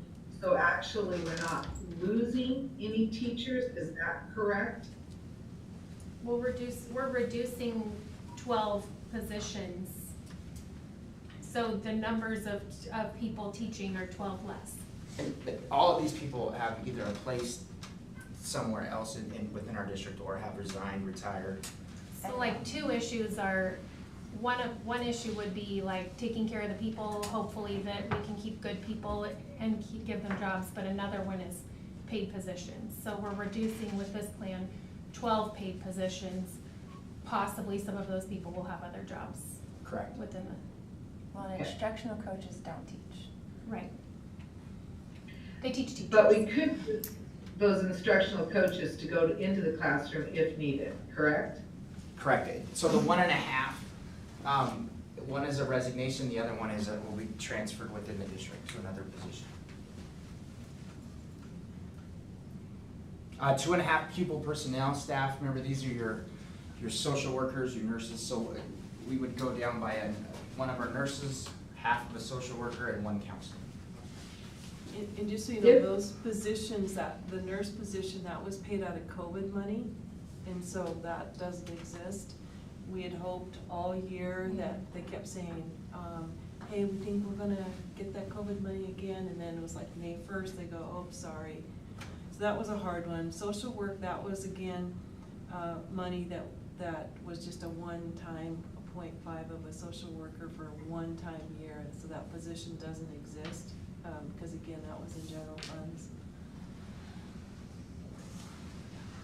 So what does a social worker do? They're in the elementary schools. They are probably one of our biggest supports with some of the mental health issues and helping families with all kinds of different things. Are these people that like facilitate backpack program Yeah. and all that kind of thing? Yes. The homeless families and, all of those kinds of things that. I have another question about instructional coaches.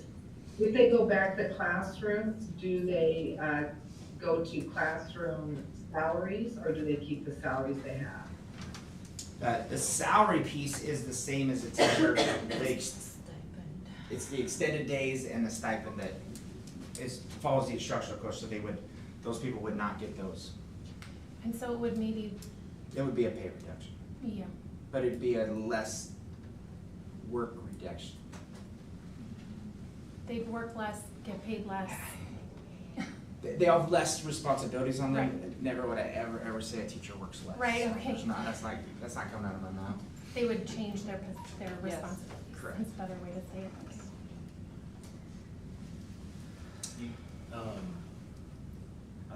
I don't know if we'll get to this, but I know, like, I guess another part that we should see before our next board meeting would be, what does this look like if we adopted what we talked about when we first came here? Like, how are we gonna be able to save a lot of this if we did that plan? Which plan is that? But Michael Keith had spoken about. Oh, Well, that's just building, that's not. yeah, any that of this. doesn't change any of this, right? Yes, Yeah. it would, because we don't have to use some of our general fund money for the maintenance. For the project. But we just weren't gonna fix those things, right?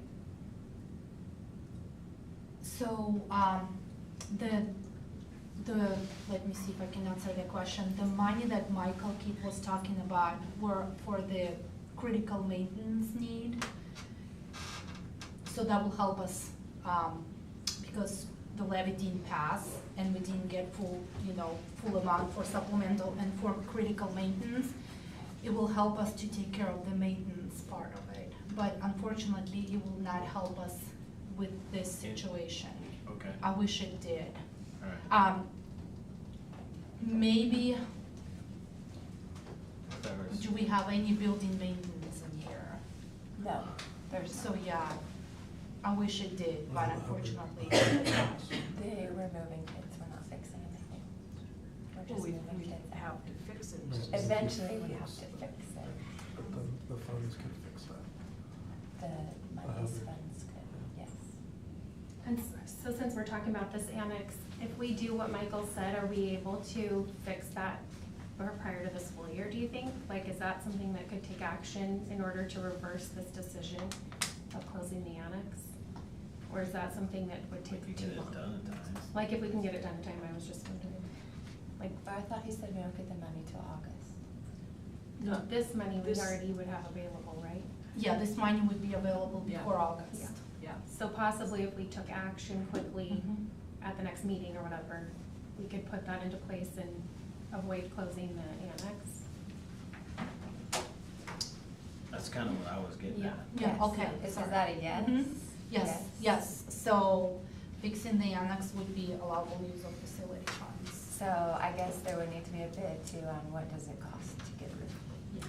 Yes. And I guess, is that the number one highest recommended thing to do with that two Next point to one HVAC? million dollars? Or is it something else? Because we have a solution, albeit painful, to manage that.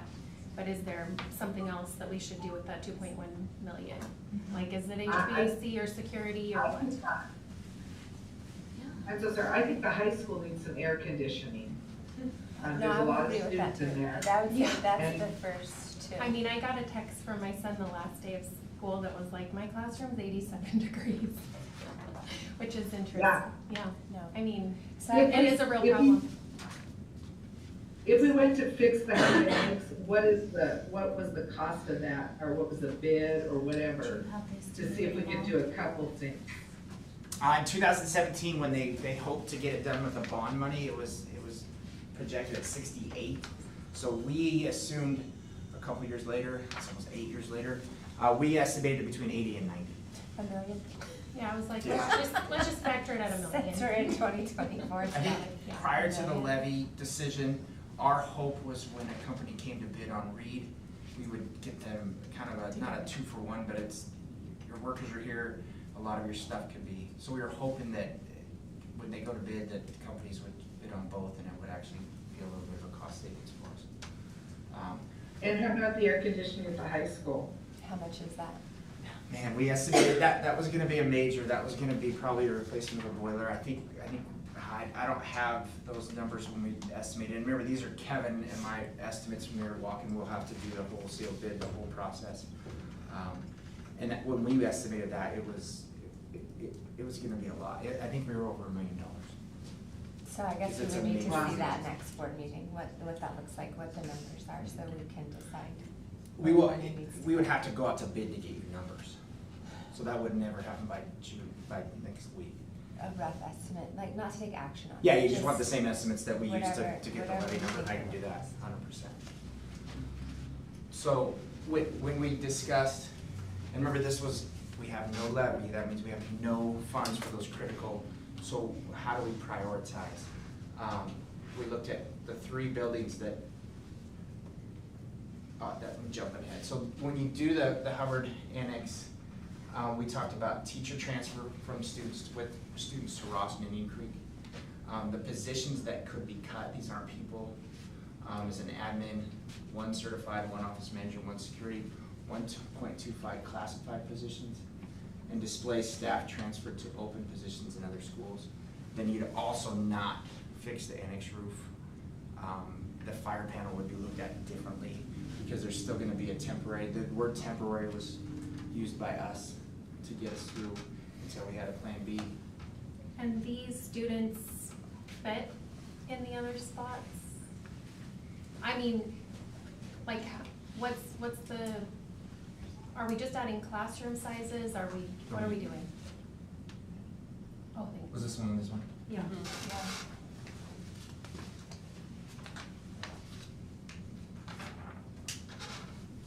So our pre-K, the preschool, we would shift to the main building. We would also shift our technology team and our technology storage from 4th Street Gym all into that building as well. Into which building? Into the main part of Hubbard. By Can they moving not our, go to the building over in the middle school, back here in the middle? they wouldn't have the warehouse or all the Oh. storage. But if we have Hubbard open, then we would. And then that way we could move forward with looking at the sale of 4th Street Gym. 217 students with our roll-up, that's K through 3, would be relocated to Indian Creek and Ross. Indian Creek Elementary would change from a K3 to a K2, but it would only house the current 2nd grade. Indian Creek's 3rd graders will shift to Ross. Ross Elementary would change from a 4-5 to sort of 2-5. Hubbard's 2nd grade and Hubbard's 3rd grade. So you'd have to split your 2nd grade. Do we look at a Crimson Point, but now you've got that crazy wild family that has a kinder, a 2nd, and a 5th, and now you're at 3 different schools. So that's why we just tried to keep it to 2 schools. Well, then, before we switch, when it says counselor on this last one, what counselor? It's a .5 at the high school because they lost a counselor, and so the numbers went down, so it's a. Yeah, from 4 counselors and 2 counselors in the middle school to 3.5 and 1.5. Which one left at the high school? Adam Jones. What was his counselor position? Was he? Because he wasn't a part of, was he a part of alphabet counselors? Yeah. Okay. He was their homeless liaison person and within kindergarten and all that too. He did teaching. So tell me, is this making class sizes bigger at these schools or what? What's the? Yes. Because there's not open classrooms, right? No.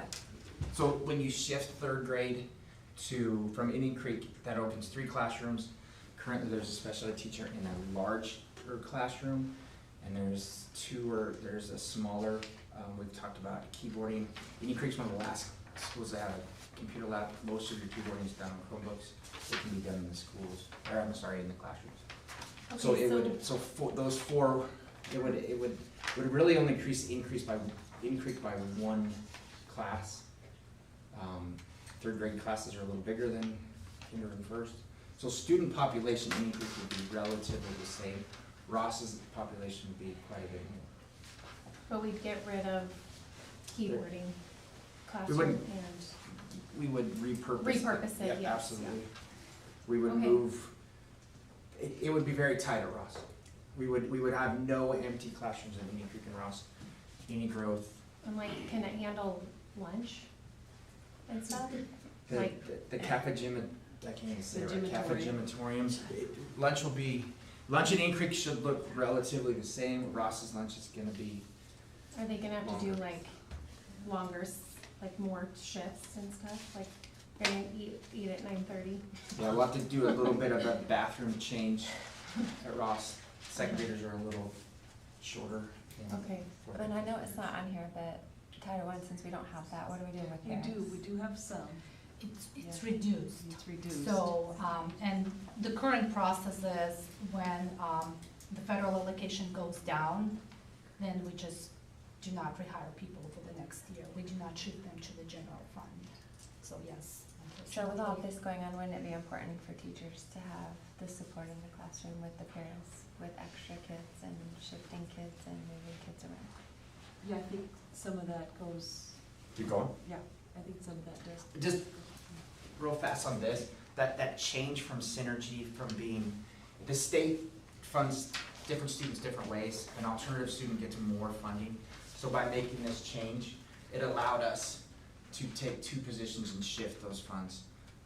So this was definitely a positive. That was a move for us. genius move. So does that mean we're not paying for synergy at all, or we're just not paying for those two positions? Those we're able positions to- come out of alternative different funding. funding. Okay. And just for clarity, because I don't know if everybody understands, that would make Synergy an alternative Yes. middle school, not A what it has program been at the middle school. previously. Correct. So are they still gonna stay at Fremont? Yes. Oh, I think it would be super good to change the name of it. Is there a way we can change the name? Because right now, like, I'd be like, oh, I like project-based learning, I wanna sign my kid up for it, and then they're in an alternative or middle school. I think the learning is still the same. Still The learning doing it is for still the fun. same, it's just, we're calling it alternative high school, Middle. so, Middle or middle school. school, so that we can get funded, get the extra funding for it. But you have to qualify by And it- by and it having does. some issues And for it does, Synergy. it does qualify. Well, yeah, it does, but I'm saying students have to qualify to be in there based on attendance issues or grade issues, or like the same way they qualify for IP. IP. This one's a little bit different. We just turned in the alt application yesterday for Synergy, and it's a little bit different with the middle schools, because I didn't think we would even have it in the middle school, but it's called a school within a school, so it's a little bit different. The rules are a little bit different, so it doesn't have to meet everything, but they do take that mix. But it'll still be how Synergy is with their project-based learning kind of style. But the rules aren't like they are necessarily with IP. Those rules are pretty strict on the high school kids. I think it sounds like that we present either in June Yeah. or July Yeah. and explain what it takes to be, qualify as a middle, an alternate. And I have that application, I can show you, because I just turned it in, it's Friday, I turned it in. So is that gonna be on a future agenda to talk about, or not? I think it'd be easy for us to present to you guys and tell Absolutely. you about. Yeah. Just for good information, qualifies. sake, and for the Yeah, public to yeah. know. Yeah, but since it's Yeah. its own entity, shouldn't it be out of Fremont? It doesn't have to be with a middle school, you can do a school within a school, high school you cannot, it has to be a freestanding building. So without this, with our space need, they can, if you're an all-school kid, then you can do band. If we take them out of the building, then you eliminate all the music options. Especially it becomes really tricky now, you got to. because all those kids will do the electives at Fremont, they'll do sports at Fremont, they're still part of Fremont, it's just a school within a school. One of the It's biggest new. concerns too is if you take them or put them in initial point or off-site, then you've almost said that kid as a sixth grader is already pathed to stay all, the whole way. Maybe something happens in middle school, maturity, puberty, things may change and maybe you're not pathed to, Oh, I maybe see. you choose to go. So yeah, we thought about all these, I promise, and we did discuss about a rebrand and rename, and those four teachers really, they feel like this is actually what they did from the beginning, and somehow along the way it became the good kids, or the high kids, and that's not what their mission was, that's not what they believe, and I don't wanna speak It's for kind them, of all but kid, I mean, they want it to be all kids, all that mix. I think it'd be Yeah. awesome for them to come present to you guys. Yeah, It I'd may love not to hear be it, cause right now it in feels like July as a parent, Or August. Yeah. like Synergy's been around Absolutely. for a long time and it certainly is gonna be different now. Like, no matter, it'll be Yeah. a different place, so. But great, we'll have more money. Since this is a budget conversation. Right. So that, the next slide is not anything about Hubbard, so I did not wanna short you guys if you wanna keep talking about it. If this is an option you want us to consider. I mean, I think it's a creative solution. I guess it just depends on if we can fix the roof and what that looks like for the summer, honestly. But either way, it does cut some cost from our budget and it fits them into another area, so I don't know. Something to think about.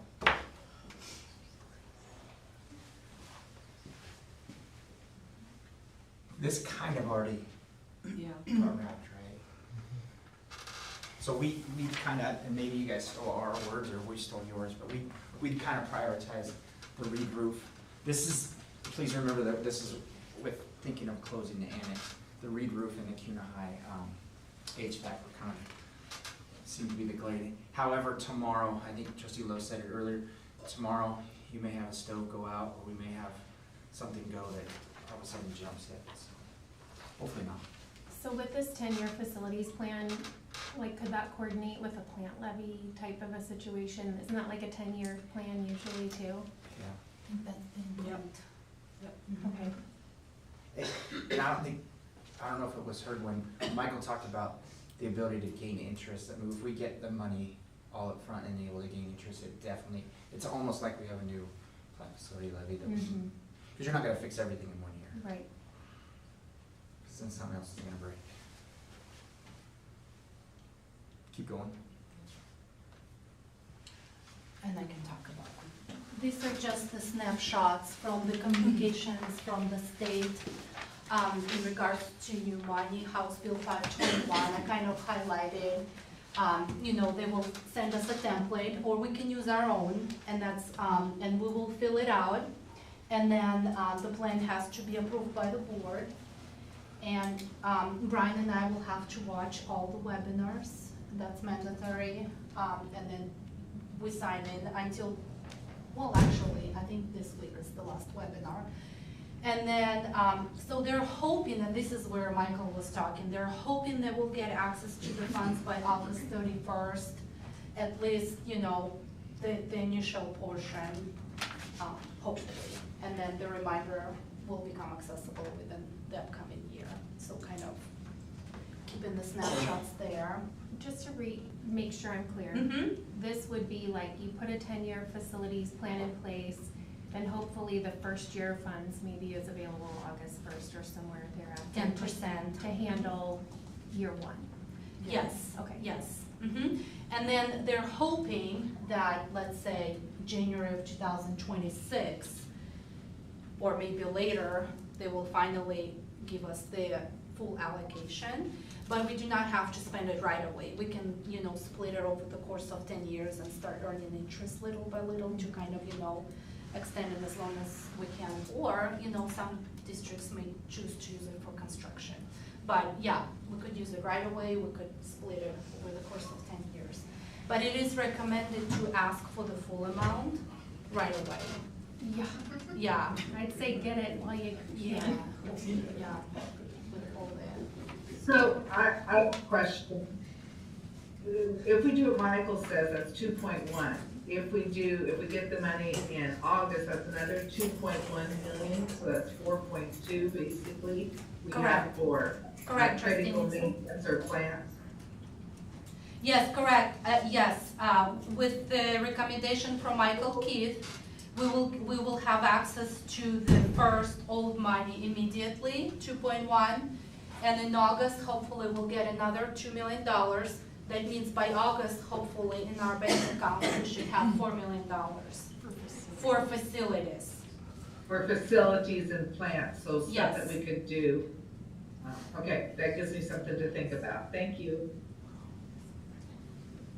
And, so this is just the ideas for the potential revenue, maybe one time, something to discuss in the future. Maybe we can sell some assets, but once again, it's just a one-time solution, soft money. But something to discuss, and Brian could talk more about it if you have any questions. Do you want me to, like, the price? I had a question. Didn't we try selling the 4th Street gym at one time and we had no buyer? I don't know. According to policy, the only way for us to sell this would be have to get it professionally appraised, then we have to do a sealed bid, and we cannot sell it for less than what the appraisal is. So I don't think that would have been before me. I don't know if we went through all the process. And this would be only one-time money. We wouldn't have this. But there have been some interested Oh, yeah. parties, yeah, There's a lot of interest. yeah. I think finding the appraised value is gonna Right. be There's a a lot wild of card. interest, but it's a lot of peanuts on the dollar Mhm. for the building. What people think it's worth, or what, it'll be very interesting to have it appraised. And then we would have to, once you guys say do that, then we'll have to have it, so we'll have to pay to have it appraised. Yeah, do you know about how much an appraisal like that would cost? I don't. I thought when we did it, that was about $100,000. Trustee Thornton has an That's idea. That was ridiculous. I can just put a number out if you want. Lots of people have done that, yeah. Well, we can sell land too. But it seems like it would be not a wise idea to use these one-time things for like salaries and ongoing things, because that's just a replacement of the ESSER fund issue and temporary fund issue. I mean, to me, it feels like some of these revenue things might be better used for critical maintenance or building something, I don't know. And that's the same place we find ourselves with the supplemental levy. It's something one time that we used to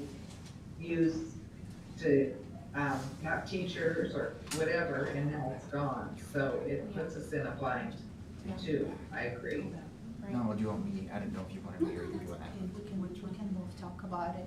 So, and some ideas that we were brainstorming, should we increase participation fees? Is it even feasible, what do other districts do? Or maybe sometimes, sometimes we rent facilities, sometimes we just, give discounts, sometimes we allow nonprofit organizations just to use it for a night or so. Should we just, should we increase rental fees? Should we create a flat rate? It's something to discuss for the future, kind of increasing the sources of revenue, maybe one time, maybe ongoing. And Brian, do you have anything else you would like to? No, remember we have a 3-tier. So Just throw in all ideas. So what are participation fees looking like right now? We don't charge them, we just charge the athletic fee. So is it like $40? I mean, how It's much like is it? $100. Like $100 per sport, is At the that? high school, I think it's 50 or 75. I know it was 50, maybe it's 70. It went up, it's Middle 100. school is 75. And it doesn't matter what sport, it's all the same? I think it's all the same. Just for sports, yeah, not for like the underchoir, because Okay. you They're can't charge, co-curricular. because No, they're those are co-curricular. Okay, And they get a grade, so you can't charge for that. And right, right now that money solely goes to transportation. Yeah. okay. So it doesn't offset the salaries, salary might not be the right word, stipend, officials, all the expense. Which all comes out of general fund. So then if you increased and you took away activity funds, now you could still offset more general fund. We were also negative last year in sports, $80,000. So there's that also. I actually believe we should be charging fees for sports because we don't pay for that ourselves, so. So what, do you have kind of a suggested amount that we would maybe, We just said to offset $100,000. We just kind of put a Whatever it number to would it, be. and then whatever that would be based on how many participants there were, do some division. I would have to be per sport. I mean, because you're not gonna charge track $200 to go run track. Just I mean- pole vaulters. No. Just kidding, just kidding. Like, we're earning some money this summer. So before oh yeah, perfect. So The one thing that, and I know the formal budget hearing is around the corner, and we're cutting down on $2.5 million, and so other districts with the failed supplemental levy. So the one good thing about the preliminary and revised budget with the state, what we could do, we can agree on the expense amount, you know. For example, if you have some feedback on what and who in terms of $2.5 million cut, it could be decided later. So the most important is to submit to the state saying, this is our expense, and it's gonna be, that amount already includes the 2.5 million reduction. But we don't really send report to the state of who and what and positions to that level of details. So we can, like, if, depending on your comfort level, let's say if you would like to think on certain reductions or provide additional feedback, we can agree on the overall expense, revenue expense, and fund balance, and submit the preliminary budget to the state, and then polish all the details, and then submit the revised budget to the state. But something has to be submitted, and the budget has to be approved by, I think based on the number of days that I estimated, we only have 3 days past July 11th when the budget has to be approved, the motion to approve the budget. So kind of a heads up. There is a preliminary budget and there is a revised budget. So revised budget would be maybe the same amount, but maybe the shifts between expenses, depending on how comfortable we are with this list of $2.5 million budget reduction. So what I'm trying to say, we can send the report to the state saying, yes, we're cutting down on $2.5 million because we don't have the supplemental levy. But we don't have to agree on all these miscellaneous details, positions, names, the amount, curriculum versus past activities. So all of those could be polished and sent with the revised budget later. But the initial budget has to be submitted on time. And tell me that date again. So when do we have? June 11th. That's when we have our Tuesday, Wednesday, by Thursday. After the next meeting? Mm-hmm. Yeah, okay. Mm-hmm. After June 11th. And then another thing that I just wanted to point out, so no surprises in June. So the recommendation would be, in terms of salaries, right? The recommendation would be that amount already includes the proposed salary schedule adjustment for classified personnel. It's everyone but teacher. Each year we adjust the base salary schedule by 1.5% to account for the cost of living adjustment. So the recommendation would be to keep moving forward with the adjustment, because all it takes is 1 year and then we're gonna fall behind again. And Nampa School District, they have their supplemental levy West data, so they're all gonna provide at least 4% increase. So the recommendation will be to keep moving with the cost of living adjustment, because we're already gonna ask people to pick up the load.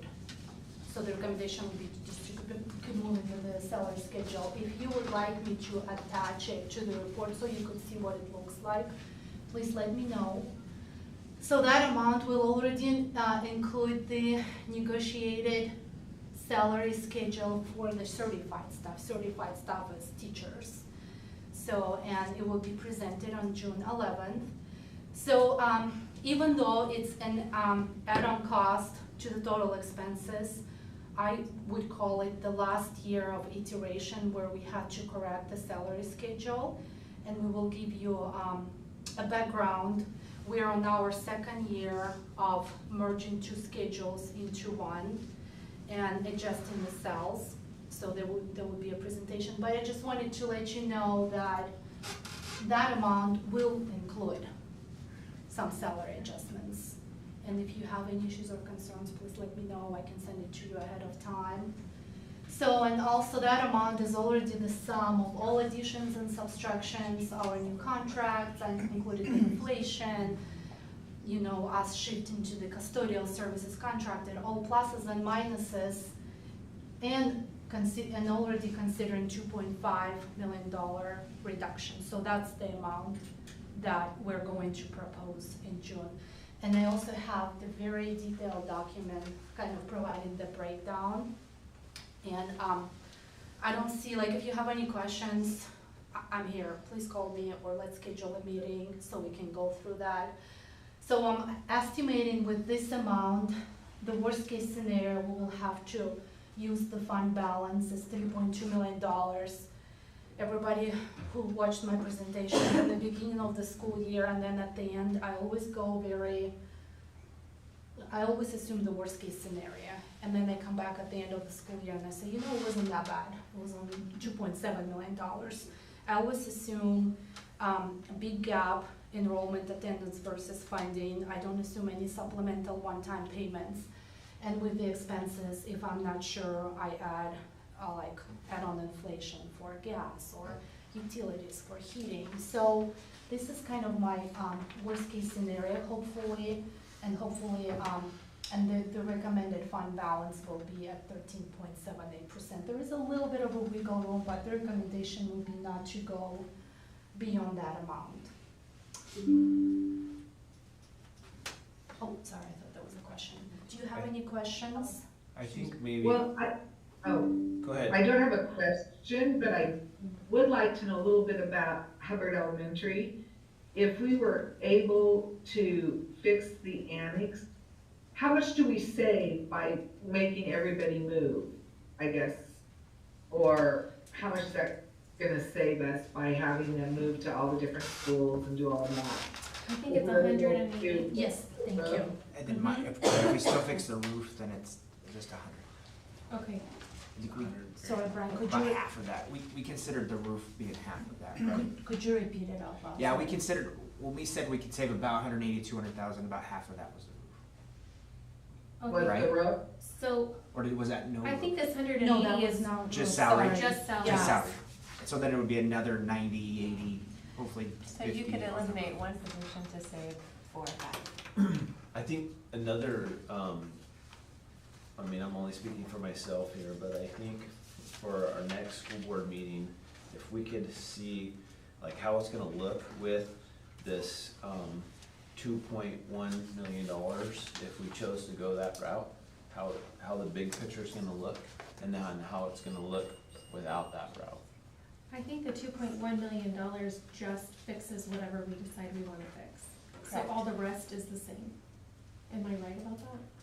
Correct, with the exception of annex. We Right. could, yeah. But if we don't fix the annex, then this $2.1 million will go for like fixing things. The high school, the But like, AC, yeah. the. Right, the AC and all that. Because we wouldn't have had a revenue source for that. We would have talked to you about a patch at Reed, Right. and then patches of all our HVAC. I don't think we could have patched the fire panels because we can't. No, but like what I was saying is we have 6 instructional coaches, we're getting rid of 1.5, I mean, you can get rid of another coach and save $900,000 and put that into the people at Hubbard. I mean, there's other ways to save money. I'll be honest, I kind of like the idea of closing the annex and moving, because it saves quite a bit of money, and I don't like the idea. I don't think we like any of them. I'm just saying, It saves $100,000. it saves $180,000 and we get to put the money, the $2.1 million to something else. That's, you know, like we temporarily Band-Aid one, solve some other big issues. And this seems not ideal but workable. I don't know, that just sort of seems. But I think, I mean, I realize we gotta focus on next year, and, I mean, it's not like even if we pass the levy, we would still have issues that we'd need to be fixing in the future. Yeah. So, I'm hopeful that we could pass a levy and that we can minimize the damage that's gonna take place this next year. And with the funds that we're getting from the state and, hopefully being able to pass a levy, And maybe even having to do the emergency levy depending on what the, student enrollment is after we start school. I'm hoping that we can reduce a lot of the damage. I for think it next year. seems so hard to pass a bond in November and then a levy again in May, or, I mean, I it meant, feels. I didn't mean bond, did I say bond? I meant But no, levy. you probably said levy, but I didn't, it feels like we need to consider a bond. But it just feels hard to get to the place. For I right now, agree with Hillary about, we need to consider about the bond, because of our growth. But at the same time, these measures that we are taking are not helping students. And I keep thinking, we've got to do something to get back to where we were. So I'm thinking maybe levy, I don't know, just throwing that out. I think for at least the next year, I think we're still looking at trying to pass the levy in November, which is gonna be tough. but- And I agree with you on that. You think pass a levy in November and not put a bond on the ballot? Yeah. It's gonna be- I don't know how we can go with a bond if we have this many cuts and issues. The bond's only gonna make more, I mean, it's gonna be great that we're gonna finish schools, but we don't have the money to put teachers in the schools once the bond's passed. It's something that we definitely have to think about. I guess it depends on what we use the bond for. The bond can only be, we can't hire teachers with bond money. Correct. Bonds can only be used to build. Yes, but is it like to finish out the high school, like is that adding classrooms and? Yeah, It is, yeah, the bond would be like if you're gonna want to finish Swan Falls. right, Yeah, but does that add classrooms or just add like, it would add, yeah, it adds classrooms and finishes, you know, put a gym and all Uh-huh. that in there. Well, I think in the Well- this building would also do that. I I kind mean, of, those are the things. Yeah. I just feel like we need to focus right now on damage control for next year and passing a levy. We need to focus on that for now. like, wasn't it 70-something% of people voted to not have Correct. the levy? mean, I that's- actually feel like there's way more positions we could cut and save money.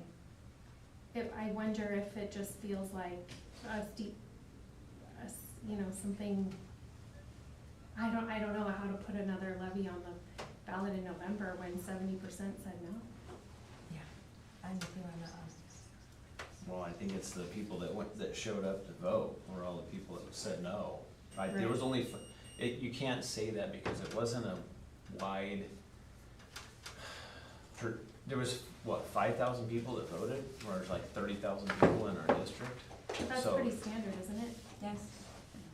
Like, how do we get more, I mean, like, do you think it's November when more people would come because it's a presidential election? Is I that do, what I do. you're- Yeah, I mean, we don't have any other options. I mean, the other options are just to continue to work on a reduced budget. We're still gonna be doing that anyway, even if we pass the levy.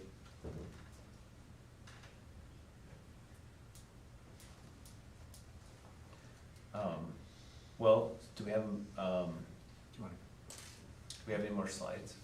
I think that's it. I think we went through them back and forth here and there. I think, yeah, so Did you got all the feedback. We talked about future, what we're looking at for future. We did look at the future, yeah. Which one? One thing I just wanted to try to give some direction for you guys for our next meeting, because, I mean, we gotta take action and figure out how we're gonna do that and how that's gonna look. You guys feel like you got an idea of how that's gonna look for next Tuesday? I think so, and I think if we don't, I'll just ask some questions like, is this gonna be helpful or not, you know? Or if you've got something like, will you check on this, or, you know, give us a dollar amount?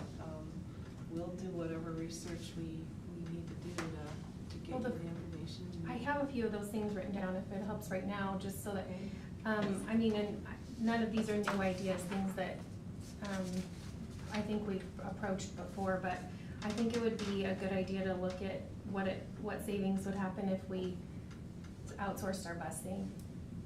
I think that was one of the things We just said, No, completely outsource it Yeah. like to a third party, like we did janitorial, Well, I guess custodial. same with the grounds. Same with the grounds and lawn care.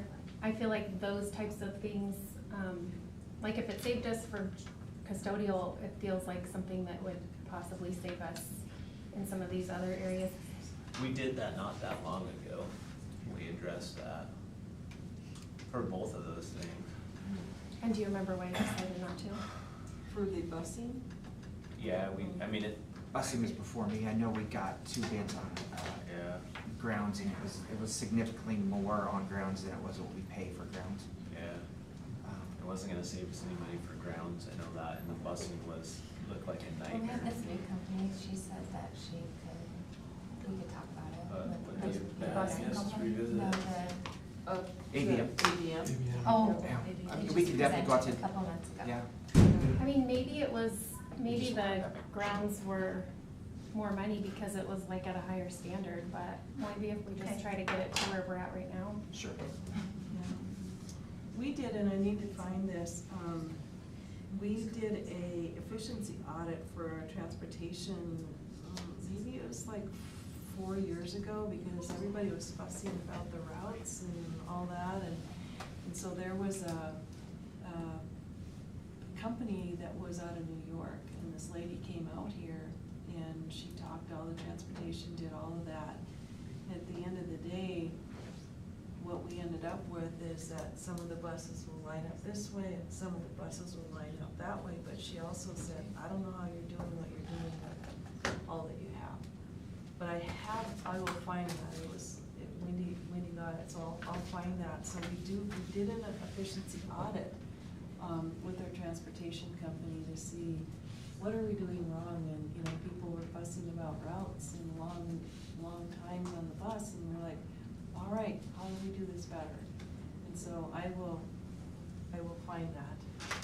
Well, I know, some people talked about how we had previously looked into, outsourcing busing, and it was not the same scenario as the custodial, like they wouldn't keep our people, but, I mean, at this point, we're not keeping our people anyway, so, some of them, so I think it's worth looking into again, but, What do then, you mean we're not keeping our people? well, like we weren't able, like they didn't hire our same staff, so they weren't keeping their jobs. I think the only people that didn't keep their job were the people that chose not to. Well, I'm talking about busing, like when it was looked into previously. Kim, isn't that what you said, Kim Nixon?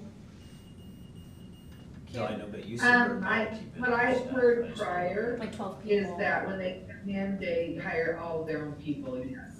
Right, For transportation. For transportation. right, for transportation. Yeah, we hired 26, the 26 people that applied to be custodians with us, we hired all 26. It actually Yeah. hired 2 more to be supervisors with ABM. Right, and I just know We that hired like, everyone.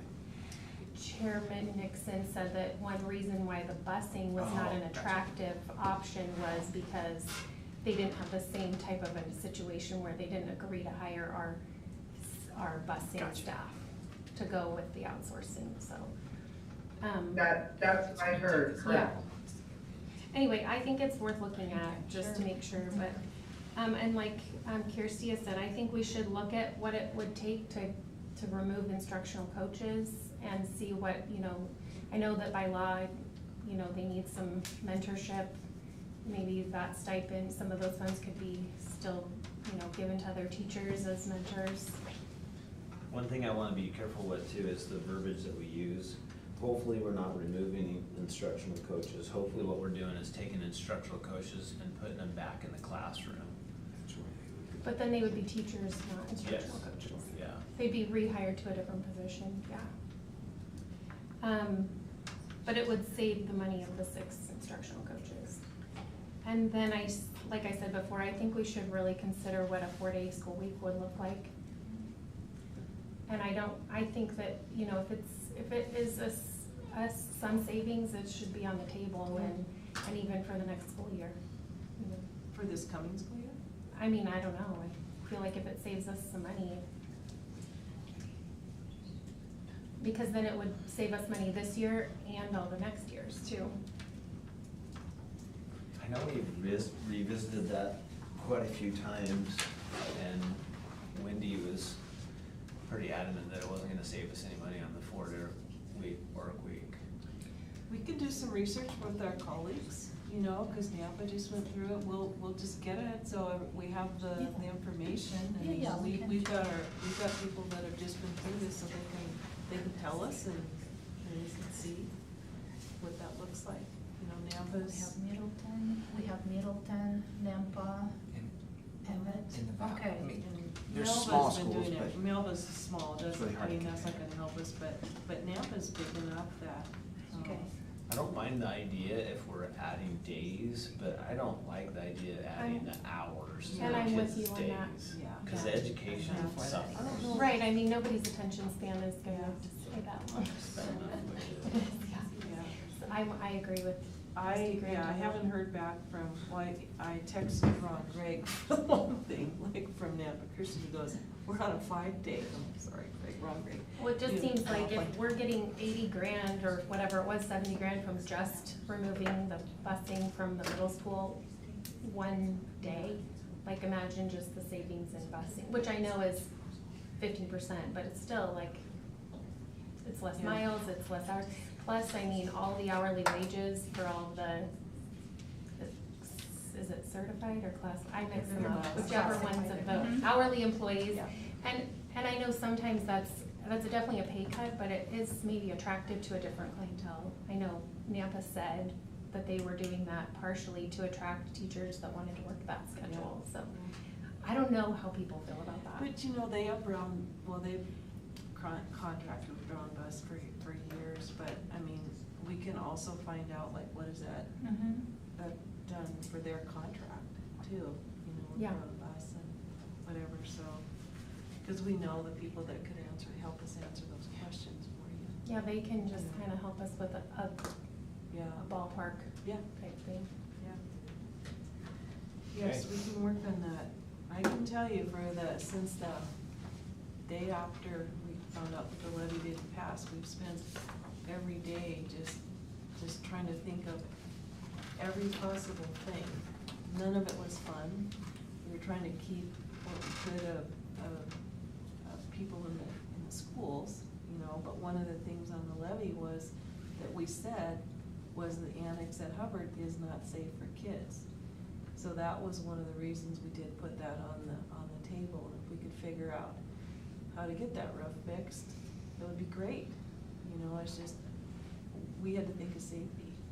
And again, none of it is fun.